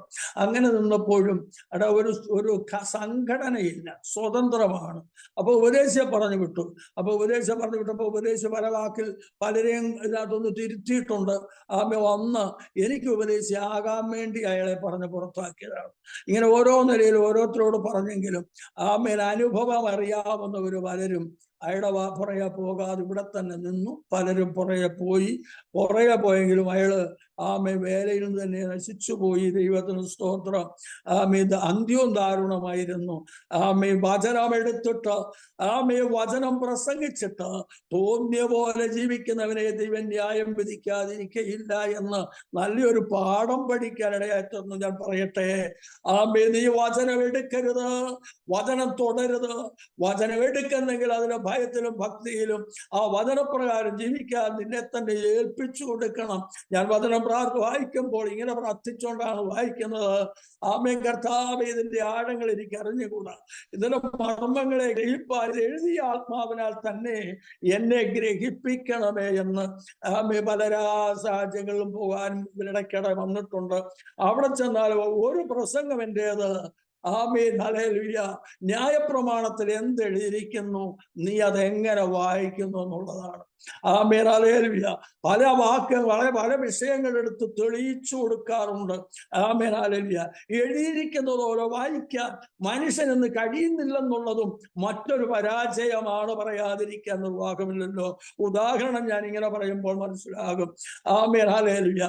യേശുവിനെ പരീക്ഷിക്കേണ്ട ഒരു വാക്കിൽ കൊടുക്കേണ്ടതിന് ആമേൻ ഹല്ലേലൂയ പള്ളിയിൽ നയിക്കപ്പെട്ടതായ ചിലര് നീതിമാന്മാരെന്ന് നടിക്കുന്നവര് കർത്താവിന്റെ അടുക്കൽ വന്നു, ഗുരു നീ ദൈവത്തിന്റെ അടുക്കൽ വന്നിരിക്കുന്നു, ആമേ നീ പഠിപ്പിക്കുന്നു, നേരായി പഠിപ്പിക്കുന്നു, ആരുടെ മുഖം നോക്കുന്നവനല്ല എന്നും ഞങ്ങൾ അറിയുന്നത് ലൂക്കോസ് ഒരുവിലാണ്. Amen hallelujah. കൈസർക്ക് കരം കൊടുക്കുന്നത് വിഹിതമോ എന്ന് ചോദിച്ചു. Amen hallelujah. കർത്താവ് അതിന് വിഹിതമെന്ന് പറഞ്ഞില്ല, വിഹിതമല്ലെന്ന് പറഞ്ഞില്ല. കരത്തിലുള്ള നാണയം കാണിപ്പിനെന്ന് പറഞ്ഞു. കരത്തിലുള്ള നാണയം കാണിച്ചു. ഇതിനുള്ള സ്വരൂപം മേലെടുത്തു. ആരുടേത്? അത് കൈസരുടേത്. മറുപടി, എന്നാൽ കൈസർക്കുള്ളത് കൈസർക്കും, ദൈവത്തിനുള്ളത് ദൈവത്തിനും കൊടുക്കുക. Amen hallelujah. എപ്പോഴും പലരും പറയാറുണ്ട് കൈസർക്കുള്ളത് കൈസർക്കും, ദൈവത്തിനുള്ളത് ദൈവത്തിനും. കൈസർക്കുള്ളത് എന്താണ്, ദൈവത്തിനുള്ളത് എന്താണെന്ന് തിരിച്ചറിയാതെ പറഞ്ഞു പോകുന്നതാണ് കേട്ടോ. ദൈവത്തിന് സ്തോത്രം. ആമേൻ ഹല്ലേലൂയ. ദൈവം പറഞ്ഞിരിക്കുന്ന വാക്കിന്റെ അർത്ഥം എന്താണെന്ന് ദൈവസ്ഥനിൽ താണിരുന്നിട്ടല്ലാതെ പിടികിട്ടുമോ? ദൈവത്തിന് സ്തോത്രം. ആമേൻ ഹല്ലേലൂയ. നാണയത്തിലെ സ്വരൂപവും മേലെഴുത്തും കൈസരുടേത്. എന്നാൽ കൈസർക്കുള്ളത് കൈസർക്ക് എന്ന് പറഞ്ഞാൽ മതിയായിരുന്നല്ലോ. ദൈവത്തിനുള്ള ദൈവത്തിനെന്ന് പറയാൻ കാരണം എന്ത്? Amen hallelujah. അവൻ മനുഷ്യനെ തന്റെ സ്വരൂപത്തിൽ തന്റെ സാഹസപ്രകാരം സൃഷ്ടിച്ചു. ഇങ്ങനെ ദൈവത്തിന്റെ സ്വരൂപത്തിൽ അവനെ സൃഷ്ടിച്ചു, ദൈവത്തിന്റെ സാഹസപ്രകാരം അവനെ സൃഷ്ടിച്ചു, ആണും പെണ്ണുമായി അവനെ സൃഷ്ടിച്ചു എന്ന് ഉൽപ്പത്തി 1:25, 26, 27 വാക്യത്തിലൂടെ വരുമ്പോൾ ആമേൻ ഹല്ലേലൂയ വ്യക്തമായി രേഖപ്പെടുത്തിയിരിക്കുന്ന വാക്യം ലൂക്കോസ് അധ്യായത്തിൽ വരുമെന്ന് ഇത് വായിക്കുന്നവരെ ഗ്രഹിക്കുന്നില്ലല്ലോ. അതുകൊണ്ട് ഹല്ലേലൂയ ദൈവത്തിനുള്ള ദൈവത്തിന് കൊടുക്കുവാൻ പെന്തക്കോസ്തുകാര് പലർക്കും പോലും കഴിയുന്നില്ലല്ലോ. രക്ഷിക്കപ്പെട്ടു എന്ന് പറയുന്നുണ്ട്. വാസ്തവമോ? സ്ഥാനപ്പെട്ടു എന്ന് പറയുന്നുണ്ട്. അത് വാസ്തവം തന്നെ. ഹല്ലേലൂയ. എങ്കിലും മാനസാന്തരം എത്രത്തോളം ഉണ്ട്? വീണ്ടും ജനനം പ്രാപിച്ചിട്ട് തന്നെയാണോ? ഞാൻ പഠിപ്പിക്കാറുണ്ട്. ഹല്ലേലൂയ. വീണ്ടും ജനനം, മാനസാന്തരം, രക്ഷിക്കപ്പെടുക മൂന്ന് വിഷയങ്ങളാണ്. ഒന്നോടൊന്ന് ബന്ധപ്പെട്ടതാണ്. മൂന്നും ഒന്നല്ല. ഹല്ലേലൂയ. വീണ്ടും ജനനം പ്രാപിക്കെങ്കിലേ ദൈവ മക്കളാകത്തുള്ളൂ. മാനസാന്തരം മാത്രം പോരാ. മാനസാന്തരം എന്ന് പറയുന്നത് നന്മയും പ്രസാദവും കൂടെയുള്ള ദൈവകരം എന്നെന്ന് രക്ഷിക്കപ്പെട്ടവൻ പിന്നെയും പഠിച്ചുകൊണ്ടിരിക്കണം. വീണ്ടും ജനനം പ്രാപിച്ചവൻ പിന്നെയും പഠിച്ചുകൊണ്ടിരിക്കണം. ദൈവത്തിന് സ്തോത്രം. ഹല്ലേലൂയ. സ്തോത്രം ചെയ്യുന്നു. അവസാനത്തോളം സഹിച്ചു നിൽക്കുന്നവൻ രക്ഷിക്കപ്പെടുമെന്ന് വായിക്കുന്നു. അങ്ങനെയെങ്കിൽ രക്ഷിക്കപ്പെട്ടോ? രക്ഷ പൂർണ്ണമായോ? നീ രക്ഷിക്കപ്പെട്ടെന്ന് പറയുന്ന അന്ന് നീ മരിച്ചെങ്കിൽ ഒരു പക്ഷേ അങ്ങ് ദൈവരാജ്യത്തിൽ കാണുമായിരുന്നു. എന്നാൽ ഭൂപ്പരപ്പിലായിരിക്കുമ്പോൾ ദൈവത്തെ ചെയ്ത് വാഗ്ദത്തം പ്രാപിക്കേണ്ടതിന് സാഹിഷ്ണത നിങ്ങൾക്ക് വളരെ ആവശ്യമാണ്. സാഹിഷ്ണതയോടെ നിന്ന് ഹല്ലേലൂയ ഓരോ ദിവസവും ജീവിതത്തെ പുതുക്കി ജീവിതത്തെ പരിശോധിച്ച് കടന്നു പോകണമെന്ന് ബുദ്ധി ഉപദേശിക്കുവാൻ ദൈവമായ കർത്താവ് ആ കാലങ്ങളിൽ കൃപ തന്നു പഠിപ്പിച്ചു. ഞാൻ പറയട്ടെ, ഹല്ലേലൂയ ന്യായപ്രമാണത്തിൽ എന്തെഴുതിയിരിക്കുന്നു, നീ എങ്ങനെ വായിക്കുന്നു? ദൈവത്തിന് സ്തോത്രം. ന്യായപ്രമാണത്തിന്റെയും പ്രവാചകന്മാരുടെയും കാലം യോഹന്നാൻ വരെ എന്ന് അന്നു മുതൽ ദൈവരാജ്യം സുവിശേഷിച്ചു പോരുന്നു എന്ന് ലൂക്കോസ് 16:16 വായിക്കുമ്പോൾ ദൈവത്തിന് ദൈവത്തിന് സ്തോത്രം. ഹല്ലേലൂയ. സക്കറിയ പുരോഹിതന് ഒരു മകനെ കൊടുക്കാതിരുന്നത് എന്തുകൊണ്ട്? അവൻ കൊടുത്തപ്പോൾ എന്തിനു കൊടുത്തു എന്ന് ആമെ പഠിക്കുന്നെങ്കിൽ ഇന്നത്തെ പൗരോഹിത്യത്തിന് ആമേന് വേണ്ടി ഈ കൂട്ടത്തിൽ ഒന്ന് കോസുവരല്ലാത്തവർ കേൾക്കുന്നുണ്ടെങ്കിൽ വിരോധിക്കല്ലേ. ആമെ വചനം പരിശോധിച്ചിട്ട് സംശയം ഉണ്ടെങ്കിൽ ചോദിച്ചാൽ മതി. ദൈവത്തിന് സ്തോത്രം. പിന്നെ ഇതിൽ ആമേ ദൈവത്തിന് സ്തോത്രം. ആമേ പൗരോഹിത്യത്തിന് അധികം തീരുമാനിച്ചതുകൊണ്ട് ആമേ പുതിയ ശുശ്രൂഷ ആരംഭിക്കുവാൻ ദൈവത്തിന് പദ്ധതി ആയതുകൊണ്ട് ആമേ കർത്താവിന് വഴിയൊരുക്കി അവനെ വാദതരപ്പാക്കുമെന്ന് വിളിച്ചു പറയുവാൻ ഒരു യോഹന്നാനെ ദൈവത്തിന് ആവശ്യമായിരുന്നു. പുരോഹിതന്മാർ പലരുണ്ട്, പോരാ. ആമേ വഴിയൊരുക്കേണ്ടതിന് ആമേ പുരോഹിതന്മാരെ അല്ല, അതിന് വേറെ ആളിനെ ദൈവം കണ്ടിട്ടുണ്ട്. അതിന്റെ ആരംഭ പടിയായിട്ട് ഒരു യോഹന്നാനെ വേണമെന്ന് ദൈവം കണക്കാക്കിയിട്ട് ആമേ ആമേ സമയത്തിന് വിവാഹം കഴിഞ്ഞു, ആളുകൾ കഴിഞ്ഞു, തലമുറയില്ല, വാർദ്ധക്യമായി ഇനി തലമുറ ഉണ്ടാകുകയില്ല എന്നുള്ള തീരുമാനമായി. ആമേ എന്ന് പറഞ്ഞാൽ ദൈവത്തിന് സ്തോത്രം. തലമുറ ഉണ്ടാകേണ്ടതിന് വളരെ പ്രാർത്ഥിച്ചു എന്ന് ആമേ ലൂക്കോസിന്റെ വിശേഷത്തിൽ തന്നെ വ്യക്തമായി പറയുന്നത്. വളരെ പ്രാർത്ഥിച്ചു, തെളിവുണ്ട്. ആമേ 20 ദേവസന്നിധിയിൽ ആമേ കുറ്റമില്ലാതെ നടക്കുന്ന ഒരു കർത്താവിന് കൽപ്പന പ്രമാണിക്കുന്നവരുമായിരുന്നു. എങ്കിലും ആമേ ഏത് സമയത്ത് വച്ചയായിരുന്നവർക്ക് മക്കളില്ലായിരുന്നു. എന്നാൽ ഒരു ദിവസം കൂട്ടം പ്രകാരം ധൂപം കാട്ടുവാൻ ദേവാലയത്തിൽ ചെന്നതായ ആമേ ഹല്ലേലൂയ സക്കറിയാവിന് ആമേ ധൂപപീഠത്തിന്റെ വലത്ത് ഗബ്രിയേൽ ദൂതൻ നിൽക്കുന്നത് കണ്ടു ഭയപ്പെട്ടു പോയി. ആരാന്നറിഞ്ഞില്ലല്ലോ. ആമേ സക്കറിയാവേ, ഭയപ്പെടേണ്ട, നിന്റെ പ്രാർത്ഥനയ്ക്ക് ഉത്തരമായി നിന്റെ ഭാര്യ എലിസബത്ത് നിനക്കൊരു മകനെ പ്രസവിക്കുമെന്നാണ് പറഞ്ഞത്. അപ്പോൾ പ്രാർത്ഥിച്ചു എന്നുള്ളതിന്റെ തെളിവ് അവിടെ. എന്നാൽ ആമേ ഹല്ലേലൂയ അവന് യോഹന്നാനെന്ന് പേരിടണമെന്നും അവൻ്റെതായ വേഷം അവൻ വീഞ്ഞമദ്യം കുടിക്കയില്ല എന്നും അവൻ അനേകരെ നീതിയിലേക്ക് നയിക്കുന്നു, അപ്പന്മാരുടെ ഹൃദയങ്ങളെ മക്കളിലേക്കും വഴങ്ങാത്തവരെ നീതിമാന്മാരുടെ ബോധത്തിലേക്ക് തിരിച്ചുകൊണ്ട് ഒരിക്കലുള്ള വിജയത്തെ കർത്താവിന്റെ ഒരുക്കുവാൻ ഏലിയാവിന്റെ ആത്മാവിടെ വരുമെന്നും ഒക്കെ പറഞ്ഞു. പേര് സഹിതം ചെയ്യുന്ന ശുശ്രൂഷ സഹിതം എല്ലാം പറഞ്ഞിട്ടും സക്കറിയാവ് ഒരു ചോദ്യം ചോദിച്ചു. ഞാൻ വൃദ്ധനും എന്റെ ഭാര്യ വയസ്സെന്നുള്ളല്ലോ, ഇത് എന്തൊന്നിനാൽ അറിയാം. അപ്പൊ ഇത്ര കാലം പ്രാർത്ഥിച്ചെങ്കിലും ആമേൻ ഹല്ലേലൂയ പോസിബിലിറ്റി ഇല്ല, ഇനി നടക്കാൻ സാധ്യതയില്ല എന്നുള്ള ആ നില വന്നപ്പോൾ പ്രാർത്ഥന അവിടെ നിർത്തി. അതാണ് ആ വാക്കിൽ നിന്ന് മനസ്സിലാക്കുന്നത്. ആമേ ഞാൻ വൃദ്ധനും എന്റെ ഭാര്യ വയസ്സെന്നുള്ളതല്ലോ, ഇനി അതെന്തൊന്നിനാൽ അറിയാമെന്ന് ചോദിച്ചപ്പോൾ ആമേ ദൈവത്തിന് സ്തോത്രം. എന്നാൽ അവനെ കുറിച്ചുള്ള ദൈവത്തിന്റെ പദ്ധതി എന്ന് പറയുന്നത് ആമേ ഹല്ലേലൂയ ഹല്ലേലൂയ യഹോവയ്ക്ക് ആമേ നിർജ്ജന പ്രദേശത്തൊരു പെരുവഴി നിരപ്പാക്കുമെന്ന് വിളിച്ചു പറയാൻ എല്ലാ മലയും കുന്നു എല്ലാ താഴ്വരയും നികന്നും എല്ലാ മലയും കുന്നും താഴ്വരയണം, ദുർഘടകൾ സമമായും ആമേ ഹല്ലേലൂയ ആമേ സ്തോത്രം ഹല്ലേലൂയ വളഞ്ഞത് ചൊവ്വായും തീരണം, യഹോവയുടെ മഹത്വം വെളിപ്പെടും. ആമേ യഹോവയുടെ വായല്ലോ അരുളിച്ചിരിക്കുന്നത് എന്ന് യെശയ്യാ പ്രവാചകന്റെ പുസ്തകം 40-ാം അധ്യായത്തിൽ വായിക്കുന്ന ആമേ 5-6-7 വാക്യങ്ങൾ ആമേ നിവർത്തിക്കേണ്ടതിന് ആമേ ഹല്ലേലൂയ അവന്റെ തലമുറയെ താമസിപ്പിച്ചു. ഇല്ല, അവന് സമയത്തിന് സക്കറിയാവിന് സമയത്തിന് തലമുറയെ കിട്ടിയായിരുന്നെങ്കിൽ അടുത്ത ആമേ അപ്പന്റെ കുപ്പായി അവനെടുത്ത് ആമേ പള്ളിയിൽ തന്നെ പോയി പഴയ ശുശ്രൂഷകളൊക്കെ ചെയ്യുമായിരുന്നു. ദൈവം തമ്പുരാൻ വിരാമമിട്ടിരിക്കുന്നു. ദൈവത്തിന് സ്തോത്രം. ഹല്ലേലൂയ. പള്ളിയിൽ പാടുമ്പോൾ ഒരു ഗീതത്തിന്റെ ഒരു ഭാഗം ഇങ്ങനെ ഉണ്ട്. ആദ്യാചാര്യത്വം കൈക്കൊണ്ട് അഹരോൻ മോശയോട് ഒന്നിച്ച് ആമേൻ ഹല്ലേലൂയ സ്കറിയായ്ക്ക് അത് നൽകിയ മോശ. അതിനൊത്തിരി വ്യത്യാസങ്ങളൊക്കെ ഉണ്ടെങ്കിലും ആ പറയുന്ന ഭാഗം ഇങ്ങനെ, സ്കറിയായ്ക്ക് അത് നൽകിയ മോശ, സ്കറിയ യോഹന്നാനേകി, യോഹന്നാൻ കർത്താവിനും കർത്താവ് തന്നെ സ്ത്രീയന്മാർക്കും. ഇവിടെ പുരോഹിതന് കൊടുത്തൊരു കാര്യം പറയുന്നില്ലല്ലോ, പുരോഹിതന്മാരെ നിയമിച്ച ഒരു കാര്യം പറയുന്നില്ലല്ലോ. പിന്നെ ഈ പൗരോഹിത്യം വെച്ച് കെട്ടിക്കൊണ്ട് നടക്കുന്നത് ഏത് വചനത്തിന്റെ അടിസ്ഥാനത്തിൽ? അല്ല, ആ പുതിയ നിയമത്തിൽ കർത്താവായ യേശു ക്രിസ്തുവിനോടുള്ള ബന്ധത്തിൽ തന്റെ കാലത്ത് ആമേൻ എത്ര പുരോഹിതന്മാരെ യേശു ക്രിസ്തു വാഴിച്ചു. ആമേൻ ഹല്ലേലൂയ ചോദിക്കാതിരിക്കാനിരിക്കുന്ന നിർവാഹമില്ല. ആമേൻ ഏതെങ്കിലും ഒരു പുരോഹിതനെ വാഴിച്ചോ? ഇല്ല.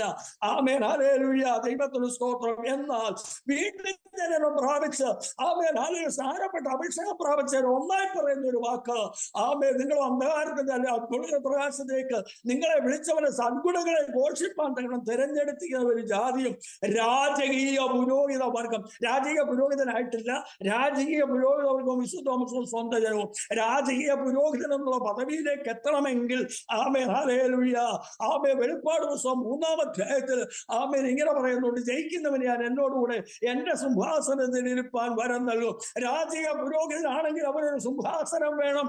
ആമേൻ എന്റെ സിംഹാസനം ഇരുപ്പാൻ വരം നൽകും. ഞാനും ജയിച്ചിട്ട് എന്റെ പിതാവിന്റെ സിംഹാസനത്തിൽ ഇരിക്കുന്നത് പോലെ തന്നെ. ഇറങ്ങിത്തിരിച്ച ഭാഗങ്ങൾ ആമേൻ ഹല്ലേലൂയ ഇങ്ങനെ ഒരു ഷെഡ് വെച്ച് ആരാധിപ്പാൻ, അവിടെ വരെയാണല്ലോ വന്നത്. വീട്ടിൽ നിന്ന് ആരാധന മറ്റൊരു വീട്ടിലേക്ക് മാറേണ്ടി വന്നു. വീട്ടിൽ നിന്ന് ആരാധന മാറി. അപ്പോൾ അവിടിനോടകമായിട്ട് ആമേൻ വന്ന ഒരു വിഷയം എന്ന് പറയുന്നത് ആമേൻ ഹല്ലേലൂയ ഇരുന്ന ശുശ്രൂഷകൻ ആമേൻ ഹല്ലേലൂയ ക്രമക്കേടിലേക്ക് കണ്ടു. വ്യക്തമായ തെളിവിൽ 2-3 പ്രാവശ്യം പിടിച്ചു കഴിഞ്ഞപ്പോൾ, താക്കീത് കൊടുത്ത് 2-3 പ്രാവശ്യം പിടിച്ചു കഴിഞ്ഞപ്പോൾ പിന്നെ വിടേണ്ടി വന്നത്. അങ്ങനെ വിട്ടതിന് ശേഷം വിശുദ്ധിക്ക് അവിടെ നിൽക്കുവാൻ. അങ്ങനെ ഇരിക്കുമ്പോഴാണ് പള്ളിപ്രശ്നം വന്നപ്പോൾ പിന്നെ മറ്റൊരാൾ തന്ന വസ്തുവിൽ ആമേൻ ഷെഡ് വെച്ച് ആരാധിക്കാൻ തുടങ്ങി. ദൈവത്തിന് സ്തോത്രം. ആമേൻ ഹല്ലേലൂയ. ഷെഡ് വെച്ചതെന്ന് പറഞ്ഞാൽ വളരെ ബന്ധപ്പെട്ട ഓരോരുത്തർ തന്ന ദാനങ്ങൾ കൊണ്ട് അവിടെ ഷെഡ് വെച്ചതാണ്. ദൈവത്തിന് സ്തോത്രം. അന്നത്തെ എൻ്റെ ഒരു ശുശ്രൂഷ ആദ്യത്തേത് ആമേൻ നേരം വെളുക്കുമ്പോൾ ഷെഡിനകത്ത് ചെല്ലുക, അത് തൂത്തുവാരി ആൾക്കാർ വരുന്നതിന് മുമ്പേ പായിടുക. അന്ന് ഞാൻ പ്രാർത്ഥിക്കുമായിരുന്നു, കർത്താവേ ആമേ ഈ പിയോൺ പോസ്റ്റ് എൻ്റെ അന്ത്യത്തോളം എനിക്ക് തരണം എന്ന്. ഇന്ന് ലഭിക്കുന്ന സഭ ഇന്ന് ലഭിച്ചിരിക്കുന്ന സഭയും അങ്ങനെ തന്നെ തൂത്തുവാരി പായിട്ട് ആരാധന ആരംഭിക്കുവാനാണ് ദൈവം തന്നിരിക്കുന്നത്. ദൈവത്തിന് സ്തോത്രം. ഹല്ലേലൂയ. അങ്ങനെ ആ നിലയിൽ ശുശ്രൂഷ ആരംഭിച്ചു. Amen hallelujah. തുടർന്ന് ഏതെങ്കിലും ഒരു സംഘടനാ ബന്ധം വേണമെന്ന് ആമേൻ എന്നോടുകൂടെ ഉണ്ടായിരുന്ന എൻ്റെ വേണ്ടപ്പെട്ടവർ പലരും എന്നോടുകൂടെ വന്നതുകൊണ്ട് ആമേൻ ആഗ്രഹിച്ചു. അങ്ങനെ ആമേൻ ഒരുമിച്ചുകൂടി ഇരുന്ന് ഉപവസിച്ച് പ്രാർത്ഥിച്ച അസംബ്ലീസ് ഓഫ് ഗോഡ് എന്ന് പറയുന്ന ഒരു സംഘടനയെ തെരഞ്ഞെടുത്തു. അതിലേക്ക് നീങ്ങുമ്പോഴുള്ള ഡിമാൻഡ് എന്ന് പറയുന്നത്, ഞാനിവിടെ ശുശ്രൂഷിച്ചുകൊണ്ടിരിക്കുന്നു, മറ്റു ജോലിയെല്ലാം വിട്ടു. Amen hallelujah. ഈ ശുശ്രൂഷകനായിട്ടിരിക്കുന്ന ആളെ ഇനിയും ആമേൻ ഹല്ലേലൂയ ഇങ്ങനെ വിടാനൊക്കത്തില്ല. എവിടെയെങ്കിലും ഒരു ശുശ്രൂഷ വേണം. ഈ സഭ അസംബ്ലീസ് ഓഫ് ഗോഡ് ഏറ്റെടുത്ത് ഞങ്ങൾക്കൊരു ഭാഷയെ തന്നാൽ ആമേൻ ഈ ആളിനെ ഈ ഉപദേശിയെ ആമേൻ അസംബ്ലീസ് ഓഫ് ഗോഡ് ശുശ്രൂഷയ്ക്കായിട്ട് വേറൊരു സ്ഥലവും കൊടുത്ത് ഞങ്ങളെ മാനിക്കണമെന്നും പറഞ്ഞിട്ട് ഞങ്ങളുടെ സഭയിൽ ചിലര് ആമേൻ ഹല്ലേലൂയ സൂപ്രണ്ടിനെ പോയി കണ്ടു. സൂപ്രണ്ട് അന്ന് ആമേൻ കുഞ്ഞമ്മ സാർ എന്ന് പറയും, അദ്ദേഹത്തെ പോയി കണ്ടു. ചെറിയ കുഞ്ഞുങ്ങൾ. ആമേൻ. ഇതെല്ലാം അവർ എഗ്രി ചെയ്തു. എന്നാൽ എനിക്ക് ബൈബിൾ കോളേജിൽ പഠിക്കണമെന്നുള്ള നിർബന്ധം അവർ പറഞ്ഞു. അല്ലാതെ അസംബ്ലീസോട് ശുശ്രൂഷകനാക്കിയിരിക്കില്ല. ഞാൻ വിചാരിച്ച 5 വർഷം അസംബ്ലീസോട് സ്വതന്ത്രമായിട്ട് ശുശ്രൂഷിച്ചു, ഇനി എനിക്ക് ശുശ്രൂഷിക്കാൻ ബുദ്ധിമുട്ടുണ്ട്. എന്നാൽ അവർ പറഞ്ഞു പഠിച്ചേ ഒക്കൂ. Amen hallelujah. പഠിക്കാമെന്നൊക്കെ സമ്മതിച്ചു.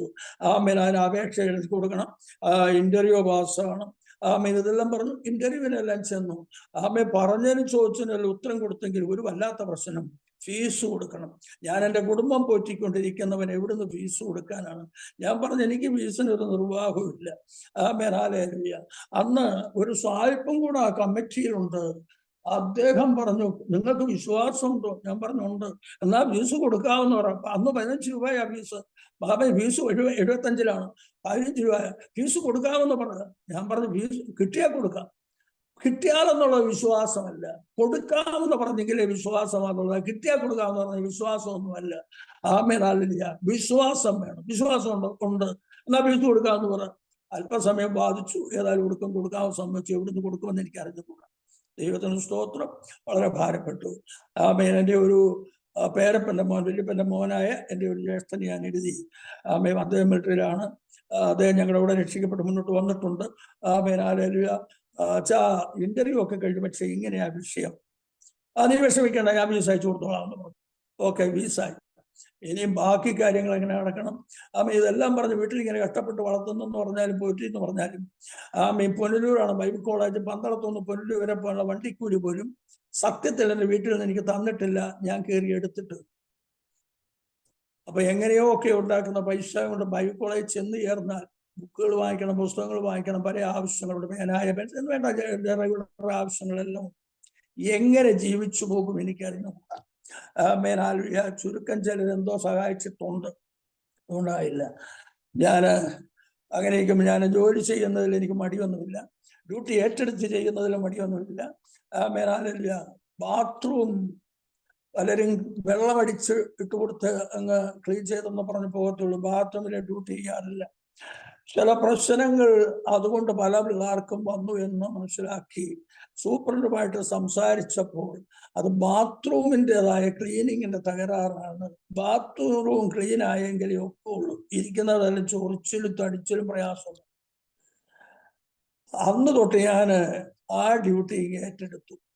ബാത്റൂം ക്ലീൻ ചെയ്യുന്ന ഡ്യൂട്ടി ഞാൻ ചെയ്തോളാം. അതിന് ആർപ്പിക്ക് വാങ്ങിച്ചു വെച്ചേക്കാം, ലൈസോൾ വാങ്ങിച്ചു വെച്ചേക്കാം. ഹല്ലേലൂയ. സകല ബാത്റൂമും രാവിലെ ക്ലീൻ ചെയ്യുന്ന ജോലി ഞാൻ ഏറ്റെടുത്തു. ആമേൻ.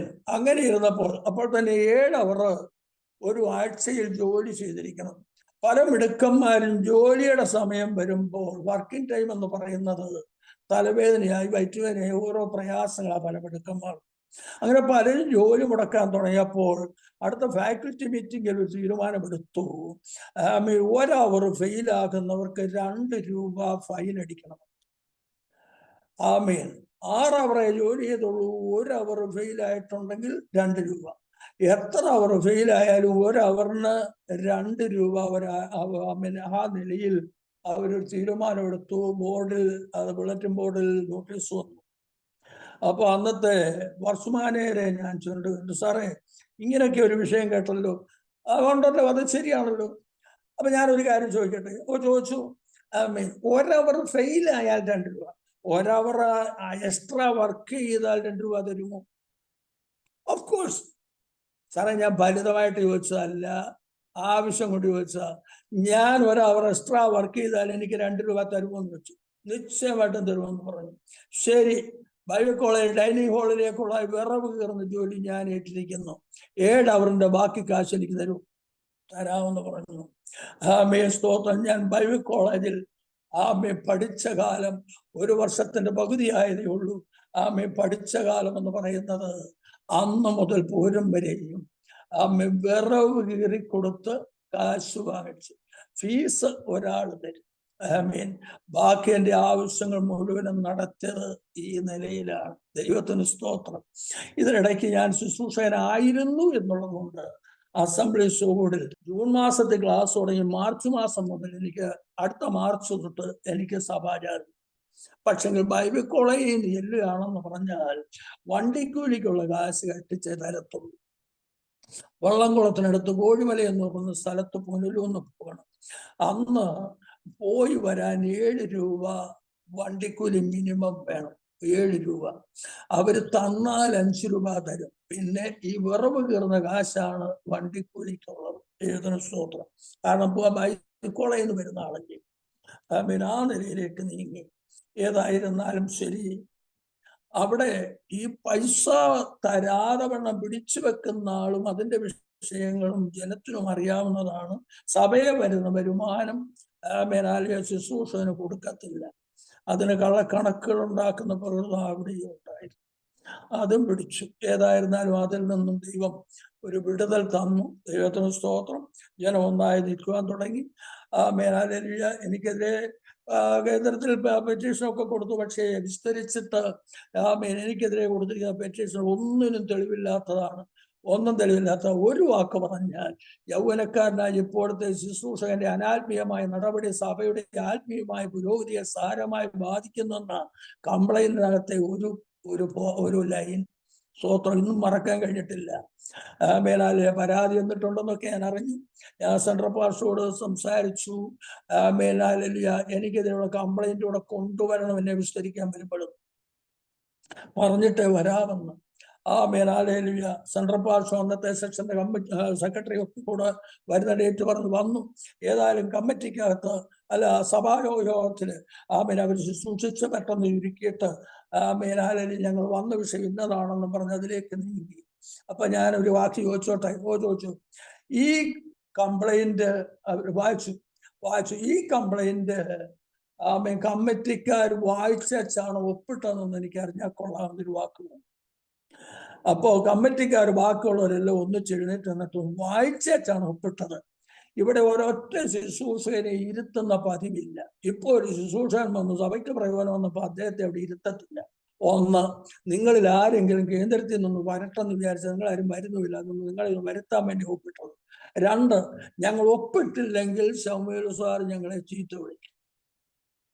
ഈ രണ്ടേ രണ്ട് വിഷയങ്ങളിൽ ചേർന്ന് വന്നപ്പോൾ പിന്നെ അവരുടെ നേരെ തിരിഞ്ഞു. എന്താ സാറ് ഈ സഭ ഇങ്ങനെ കളഞ്ഞാൽ മതിയോ, അങ്ങനെ ഇല്ലയോ, ഇങ്ങനെയുള്ള കാര്യം പറഞ്ഞ് ഏതായിരുന്നാലും കൊള്ളാം, ദൈവം അവിടെ എനിക്ക് വേണ്ടി പ്രവർത്തിച്ചു. പിറ്റത്തെ ഞായറാഴ്ച മുതൽ അദ്ദേഹത്തിന്റെ ഇവിടുത്തെ വരവങ്ങ് നിർത്തി. കള്ളന്മാരും ദുഷ്ടന്മാരും ചതിയന്മാരുമായി വിശ്വാസികളുമായിട്ട് ആരാധിക്കുവാൻ തൽക്കാലം ഞാൻ അങ്ങോട്ട് വരുന്നില്ലെന്ന്, ഇത് സഭയെ വായിക്കേണ്ട ഭാഷക്കുള്ള കത്താണെന്നും പറഞ്ഞൊരു കത്തും എനിക്ക് കൊടുത്തയച്ച് അവിടുന്ന് വലിഞ്ഞു. അന്നു മുതൽ ആ സഭ അനുഗ്രഹിക്കപ്പെടാൻ തുടങ്ങി. അസംബ്ലീസോട്. എന്നാൽ പിന്നീടുള്ള കാലങ്ങളിൽ എവിടെ പൊളിയുന്ന സഭയുണ്ടോ, പൊളിഞ്ഞ സഭയുണ്ടോ, അവിടേക്കാണ് പലപ്പോഴും എനിക്ക് സെലക്ഷൻ കിട്ടുന്നത്. എന്താണെന്ന് എനിക്കറിയാൻ വയ്യ. അങ്ങനെ ഒരു അപ്പോയിന്റ്മെന്റ് ആണ് എനിക്ക് കിട്ടുന്നത്. മേലാലില്ല കണ്ണുനീരോടെയായിരിക്കും പല സഭകളിലേക്ക് പോകുന്നത്. എങ്കിലും കൃപയാ, ഒരു സഭയിലും ദൈവം എന്നെ തകർത്തില്ല, താളടിയായില്ല, ലജ്ജിക്കേണ്ടി വന്നിട്ടില്ല. പിന്നെ പറഞ്ഞാൽ മേലാലില്ല ദൈവസഭയിൽ ആഭിചാരക്കാരും ഉണ്ടെന്ന് പറയാൻ കഴിയുമോ? കള്ളന്മാരാലുള്ള ആപത്ത്, കടലിലെ ആപത്ത്, കള്ള സഹോദരന്മാരുള്ള ആപത്ത് എന്ന് പറഞ്ഞ പൗലോസ് എഴുതിയിരിക്കുന്നത് പോലെ എന്റെ ശുശ്രൂഷ ഇല്ലായ്മയാക്കുവാൻ ഞാൻ പ്രവാചകനല്ല. വചനത്തിൽ നിന്ന് വരുന്ന വിഷയങ്ങൾ അവിടെ ഹല്ലേലൂയ അനുഭവമുള്ള ആൾക്കാരുടെ നേരെയാണ് അത് വിരളിയുണ്ടെന്നത് ഞാനല്ല, ഞാൻ അറിഞ്ഞുകൊണ്ടല്ല. ദൈവം വചനം തന്നു, വചനമെടുത്തു, വചനം പ്രസംഗിച്ചു.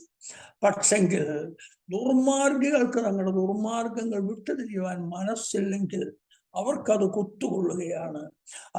നേരെ ജീവിപ്പാൻ ആഗ്രഹിക്കുന്നവർക്ക് അത് അനുഗ്രഹവുമാണ്. എന്നാൽ ദുർമാർഗികൾ എത്രയും അവിടുന്ന് ഓടിച്ചു കളയണം. അങ്ങനെ വിവിധ നിലകളിൽ ഇന്നും വിശുദ്ധിക്ക് വേണ്ടി നിന്ന് പോര് സഹിക്കുന്നു എന്ന് പറയുന്നതിൽ അല്പം പോലും ലക്ഷിക്കുന്നില്ല. ദൈവത്തിന് സ്തോത്രം. ഇതിനിടയ്ക്ക് ഇനി അടുത്ത വിഷയം എന്ന് പറയുന്നത് കുടുംബ ബന്ധം വേണമായിരുന്നു.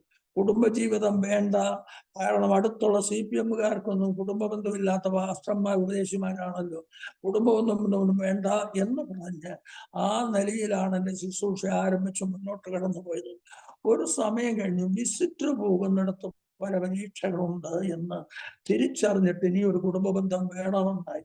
ഒറ്റയ്ക്കൊരിടത്ത് പോയെങ്കിലല്ലേ കുഴപ്പമുള്ളൂ എന്ന് പറഞ്ഞാൽ ചില യൗവനക്കാരത്തികളുള്ള വീട്ടിൽ ചെന്ന് കഴിഞ്ഞാൽ തുറന്നു പറഞ്ഞിരുന്നാൽ അപ്പൻ ജോലിക്ക് രാവിലെ പോയിരിക്കുകയാണ്, വിസിറ്റിന് ഞാൻ പോയതാണ്, ആ തള്ള വേറെന്തെങ്കിലും ഒരു കാര്യം പറഞ്ഞ് വേറെ എവിടെയെങ്കിലും ഇറങ്ങിപ്പോകും. പിന്നെ ഞാൻ ഈ പെങ്കൊച്ചുമായിട്ട് സംസാരിച്ചുകൊണ്ടിരുന്നു, ഇതാ ഞാൻ വരുന്ന ഭാഷ ഇരിക്കുന്നു പറഞ്ഞിട്ടാ പോകുന്നത്. അപ്പോ ഇതൊരു വശക്കേടെന്ന് മനസ്സിലാക്കിക്കൊണ്ട് ആ സെക്കൻഡിൽ തന്നെ പ്രാർത്ഥിച്ച് സ്ഥലം വിടുക. ഒരു വീട്ടു വിസിറ്റ് ചെന്നാൽ ഇരിക്കാൻ പറഞ്ഞാൽ പോലും വാതിലിനടുത്തെങ്ങാണ് ഒരു കസേര കിട്ടിയാൽ ഇരിക്കും. ഒറ്റയ്ക്കാണ് അല്ലെങ്കിൽ ഇരിക്കത്തില്ല. വാതിലിൽ നിന്ന് സുവിശേഷം പറഞ്ഞ് അകത്ത് വാതിലിൽ കാണത്തക്കണം നിന്ന് സുവിശേഷം പറയും. കേട്ടാലും പ്രാർത്ഥിക്കാൻ ഒക്കെങ്കിൽ പ്രാർത്ഥിക്കും. അവിടെ നിന്ന് ഇറങ്ങി സ്ഥലം വിടും. അകത്തോട്ടുള്ള ഒരു പ്രവേശനത്തിന് അവരിയ്ക്കാൻ പറഞ്ഞാലും എനിക്ക് അത് മടിയായിട്ട് മാറി. ദൈവത്തിന് സ്തോത്രം. തുടർന്ന് അതുകൊണ്ട് ഒരു വിവാഹ ജീവിതം വേണം എന്ന് ആഗ്രഹിച്ചു. അങ്ങനെയാണ് വിവാഹ ജീവിതം വേണമെന്ന് ആഗ്രഹിക്കുന്നത്. ദൈവത്തിന് സ്തോത്രം. ഹല്ലേലൂയ. അങ്ങനെ ഒന്നിലധികം പ്രശ്നങ്ങൾ ഞാൻ നേരിടേണ്ടി വന്നപ്പോൾ ആർക്കും അപവാദത്തിന് അവസരമില്ലാതെ ദൈവം തമ്പുരാൻ എന്നെ മാനിക്കത്തക്കവണ്ണം ഞാൻ വന്നു നിന്നതുകൊണ്ട് കുടുംബജീവിതത്തിന് പ്രാർത്ഥിച്ചു. ദൈവം തക്കതായ തുണയെ തന്നു. ഇന്ന് ഞങ്ങൾക്ക് 3 മക്കളുണ്ട്. 2 ആണ്, 3 പെണ്ണ്. 3 എണ്ണത്തിനെയും കർത്താവിന്റെ വേലയ്ക്ക് വേണ്ടിയാണ് കൊടുത്തത്. ദൈവത്തിന് സ്തോത്രം. അവരുടെ പദവിയിലേക്കൊന്നും പറഞ്ഞു പോകാൻ ആഗ്രഹിക്കുന്നില്ല എങ്കിൽ തന്നെയും ഹല്ലേലൂയ.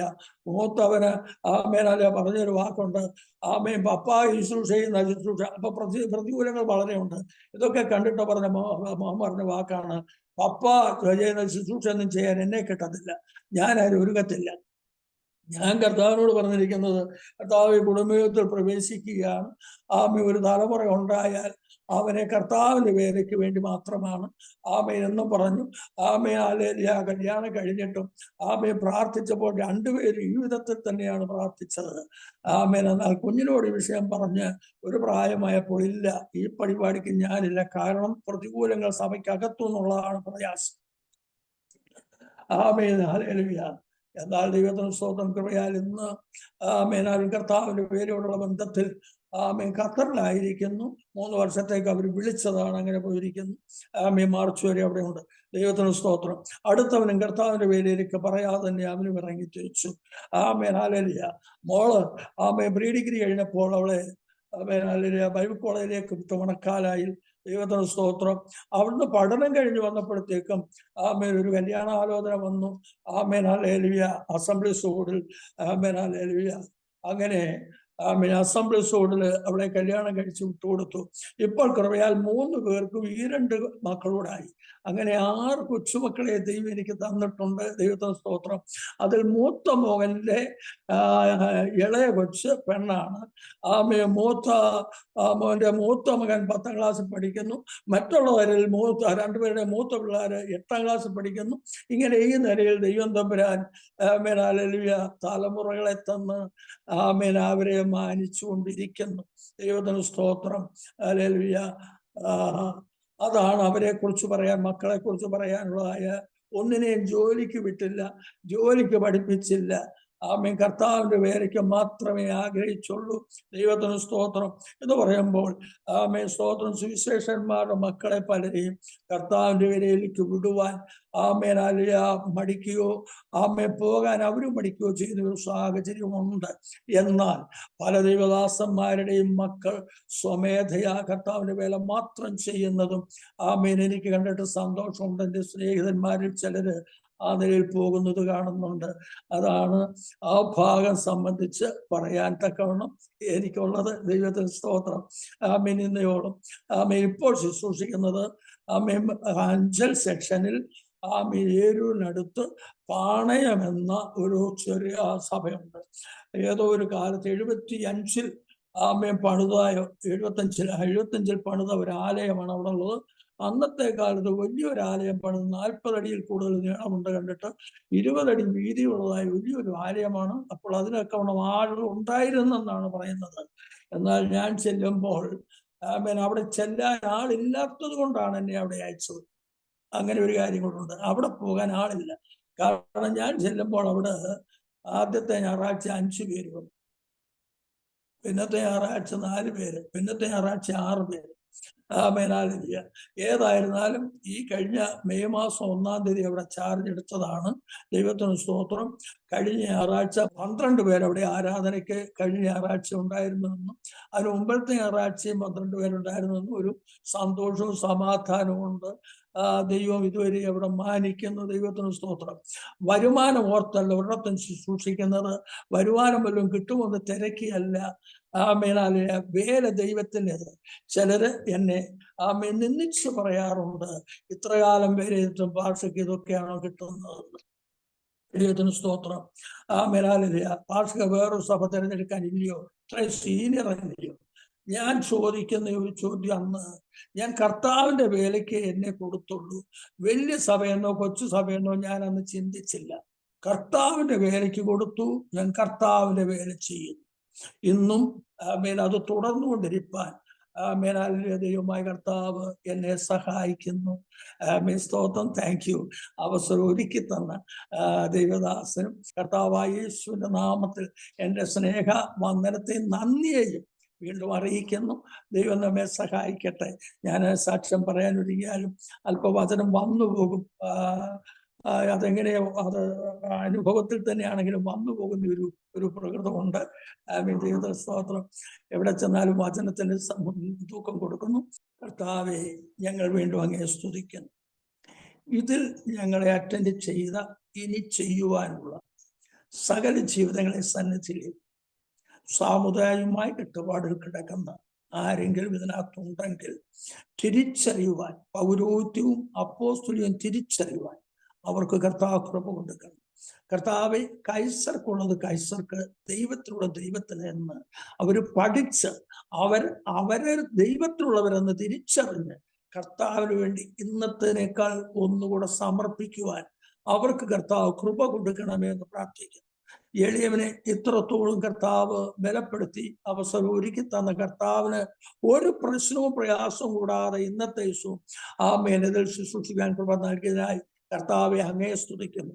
ഇത്രത്തോളം ഒരുക്കി തന്ന അങ്ങയുടെ ദാസനെ സന്നിധിയിൽ ഏൽപ്പിക്കുന്നു. ധാരാളം പേർക്ക് ഒരു മുഖാന്തരവും അവസരവും അനുഗ്രഹമായിരിക്കാൻ സഹായിച്ചാട്ടെ. ഞങ്ങൾക്കായ ജീവൻ എവിടെ യേശു നാമത്തിൽ തന്നെ. ആമേൻ. ആമേൻ. ആമേൻ. ആമേൻ. ആമേൻ. താങ്ക് യു കർത്താവിൻ്റെ വിലപ്പെട്ട ദാസൻ പ്രിയ TD ജോർജ് കുട്ടി പാസ്റ്റർ. ഇത്രത്തോളം സമയം ദൈവം നടത്തിയ അത്ഭുതകരമായ അനുഗ്രഹിക്കപ്പെട്ട ജീവിതത്തിൻ്റെ അനുഭവങ്ങളും ഓർമ്മകളും ദൈവനാമ മഹത്വത്തിന് വേണ്ടി അരോമ TVയുടെ പ്രേക്ഷകരോടൊപ്പം പങ്കുവയ്ക്കുവാൻ സർവകൃപാലുവായ ദൈവം അവസരമൊരുക്കിയത് ഓർത്ത് ഞാൻ ദൈവത്തിന് നന്ദി പറയുകയും സമയം വേർതിരിച്ച ദൈവഭൃത്തിനോടുള്ളതായ നന്ദിയും കടപ്പാടും ഇത്തരണത്തിൽ അറിയിക്കുകയും ചെയ്യുന്നു. വളരെ ബാല്യം മുതൽ തന്നെ ജീവിതത്തിൽ കടന്നുപോയ ഒരുപാട് അനുഭവങ്ങളും ഓർമ്മകളും അത് അനർഘളമായി പങ്കുവയ്ക്കുവാൻ ദൈവം സഹായിച്ചു. ഞാൻ ശ്രദ്ധയോടെ കേട്ടു. വളരെ അനുഗ്രഹിക്കപ്പെട്ട ഒരു സാക്ഷ്യം. അത് വളരെ ആത്മാർത്ഥമായി പറയുവാൻ ദൈവം കൃപ ചെയ്തു എന്നുള്ളതാണ്. അതിനകത്ത് ജീവിതത്തിൽ അനുഭവിച്ച കാര്യങ്ങളൊന്നും തന്നെ മറച്ചു വയ്ക്കാതെ അത് ദൈവത്തിൻ്റെ പദ്ധതിക്ക് വേണ്ടിയിട്ട് ദൈവം ഒരുക്കി കൊണ്ടുവരുന്നതായ വഴികളൊന്നും തന്നെ മറന്നു പോകാതെ ഓർത്ത് വളരെ സവിസ്തരമായി പ്രേക്ഷകർക്ക് വേണ്ടിയിട്ട് പങ്കുവയ്ക്കുവാൻ ദൈവം സഹായിച്ചല്ലോ. ഒരു വ്യക്തിയെ ഈ ഭൂമിയിലേക്ക് ദൈവം അയക്കുമ്പോൾ തന്നെ ആ വ്യക്തിയെ കൊണ്ട് ദൈവം ചെയ്തെടുക്കാൻ ആഗ്രഹിക്കുന്ന ദൈവീയ പദ്ധതികളും ആ വ്യക്തിയിൽ ദൈവം ഉൾപ്പെടുത്തിയിരിക്കുന്നു. ആ വ്യക്തി കടന്നു പോകേണ്ടുന്ന ജീവിത സാഹചര്യങ്ങളും വളർന്നു വരേണ്ടുന്ന പശ്ചാത്തലവും എങ്ങനെ ആ വ്യക്തി പുറത്തു വന്ന് കർത്താവിന് വേണ്ടി പ്രയോജനപ്പെടണം എന്നുള്ളതും ദൈവം മുൻനിർണയപ്രകാരം നിർണയിച്ചിരിക്കുന്നത് കൊണ്ട് അത് അതിൻ്റെതായ സമയത്ത് ഭംഗിയായി ദൈവം എല്ലാം ചെയ്യുന്നു. ദൈവപ്രത്തിനുള്ള ബന്ധത്തിലും ആ നിലയിൽ കർത്താവെല്ലാം ഭംഗിയായി ചെയ്യുവാൻ തക്കവണ്ണം ഇടയായി തീർന്നല്ലോ. വളരെ അനുഗ്രഹിക്കപ്പെട്ട ഈ സാക്ഷ്യം അനേക പ്രിയപ്പെട്ടവർക്ക് അനുഗ്രഹമായി തീരും എന്ന് തന്നെ ഞാൻ പൂർണ്ണമായി വിശ്വസിക്കുന്നു. തീർച്ചയായിട്ടും കർത്താവ് നമ്മെ എല്ലാവരെ സഹായിക്കട്ടെ. അരോമ TV പ്രേക്ഷകർക്ക് ഈ സാക്ഷ്യം അനുഗ്രഹമായി തീർന്നുവെങ്കിൽ നിങ്ങളുടെ പ്രിയപ്പെട്ടവർക്ക് സുഹൃത്തുക്കൾക്ക് കൂടി നിങ്ങൾ ഷെയർ ചെയ്ത് കൊടുക്കണം, മറന്നു പോകരുത്. മാത്രമല്ല നിങ്ങളുടെ വിലയേറിയ അഭിപ്രായങ്ങളും നിർദ്ദേശങ്ങളും കമൻറ്റ് ബോക്സിൽ രേഖപ്പെടുത്താൻ മറക്കരുത്. അതുപോലെ തന്നെ നിങ്ങൾക്ക് ഒരു പ്രാർത്ഥനാ വിഷയമുണ്ടെങ്കിൽ സ്ക്രീനിൽ കാണുന്ന വാട്സപ്പ് നമ്പറിൽ ഞങ്ങളെ വിവരം അറിയിക്കാവുന്നതാണ്.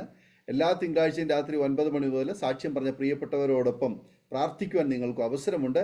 അടുത്ത അനുഗ്രഹിക്കപ്പെട്ട സാക്ഷ്യവും വചനചിന്തയുമായി നാം വീണ്ടും കൂടി കാണുമ്പോഴേയും എല്ലാ പ്രിയപ്പെട്ടവർക്കും good bye. God bless you all. ആമേൻ. ഓർമ്മയുടെ മനോരഥത്തിൽ മായാത്ത ഓർമ്മയ്ക്കായി അരോമ മാട്രിമോണിയിൽ നിന്നും ജീവിത പങ്കാളിയെ കണ്ടെത്തൂ. നിങ്ങൾ ഒരു ക്രിസ്തീയ ജീവിത പങ്കാളിയെ അന്വേഷിക്കുകയാണോ? അതോ മക്കൾക്ക് അനുയോജ്യമായ ഒരു തക്ക തുണയ്ക്ക് വേണ്ടി പ്രാർത്ഥിക്കുന്ന വ്യക്തിയാണോ? എങ്കിൽ അരോമ മാട്രിമോണി നിങ്ങൾക്ക് വേണ്ടിയാണ്. ഇന്നു തന്നെ സൗജന്യമായി രജിസ്റ്റർ ചെയ്യൂ. അരോമ മാട്രിമോണിയുടെ പ്രത്യേകതകൾ: രജിസ്ട്രേഷൻ തികച്ചും സൗജന്യം. ലോകത്തെവിടെയുമുള്ള അനുയോജ്യമായ ക്രിസ്തീയ ജീവിത പങ്കാളിയെ തിരഞ്ഞെടുക്കാം. വിവാഹം നടക്കുന്നതുവരെ സർവീസ് ലഭിക്കുന്നു. ഏറ്റവും ചെറിയ പാക്കേജുകളും തിരഞ്ഞെടുക്കാം. അരോമ മാട്രിമോണി നിങ്ങൾക്കായി ഒരുക്കുന്നു വിവാഹം പരമാനന്ദം. Email aroma matrimony2020@gmail.com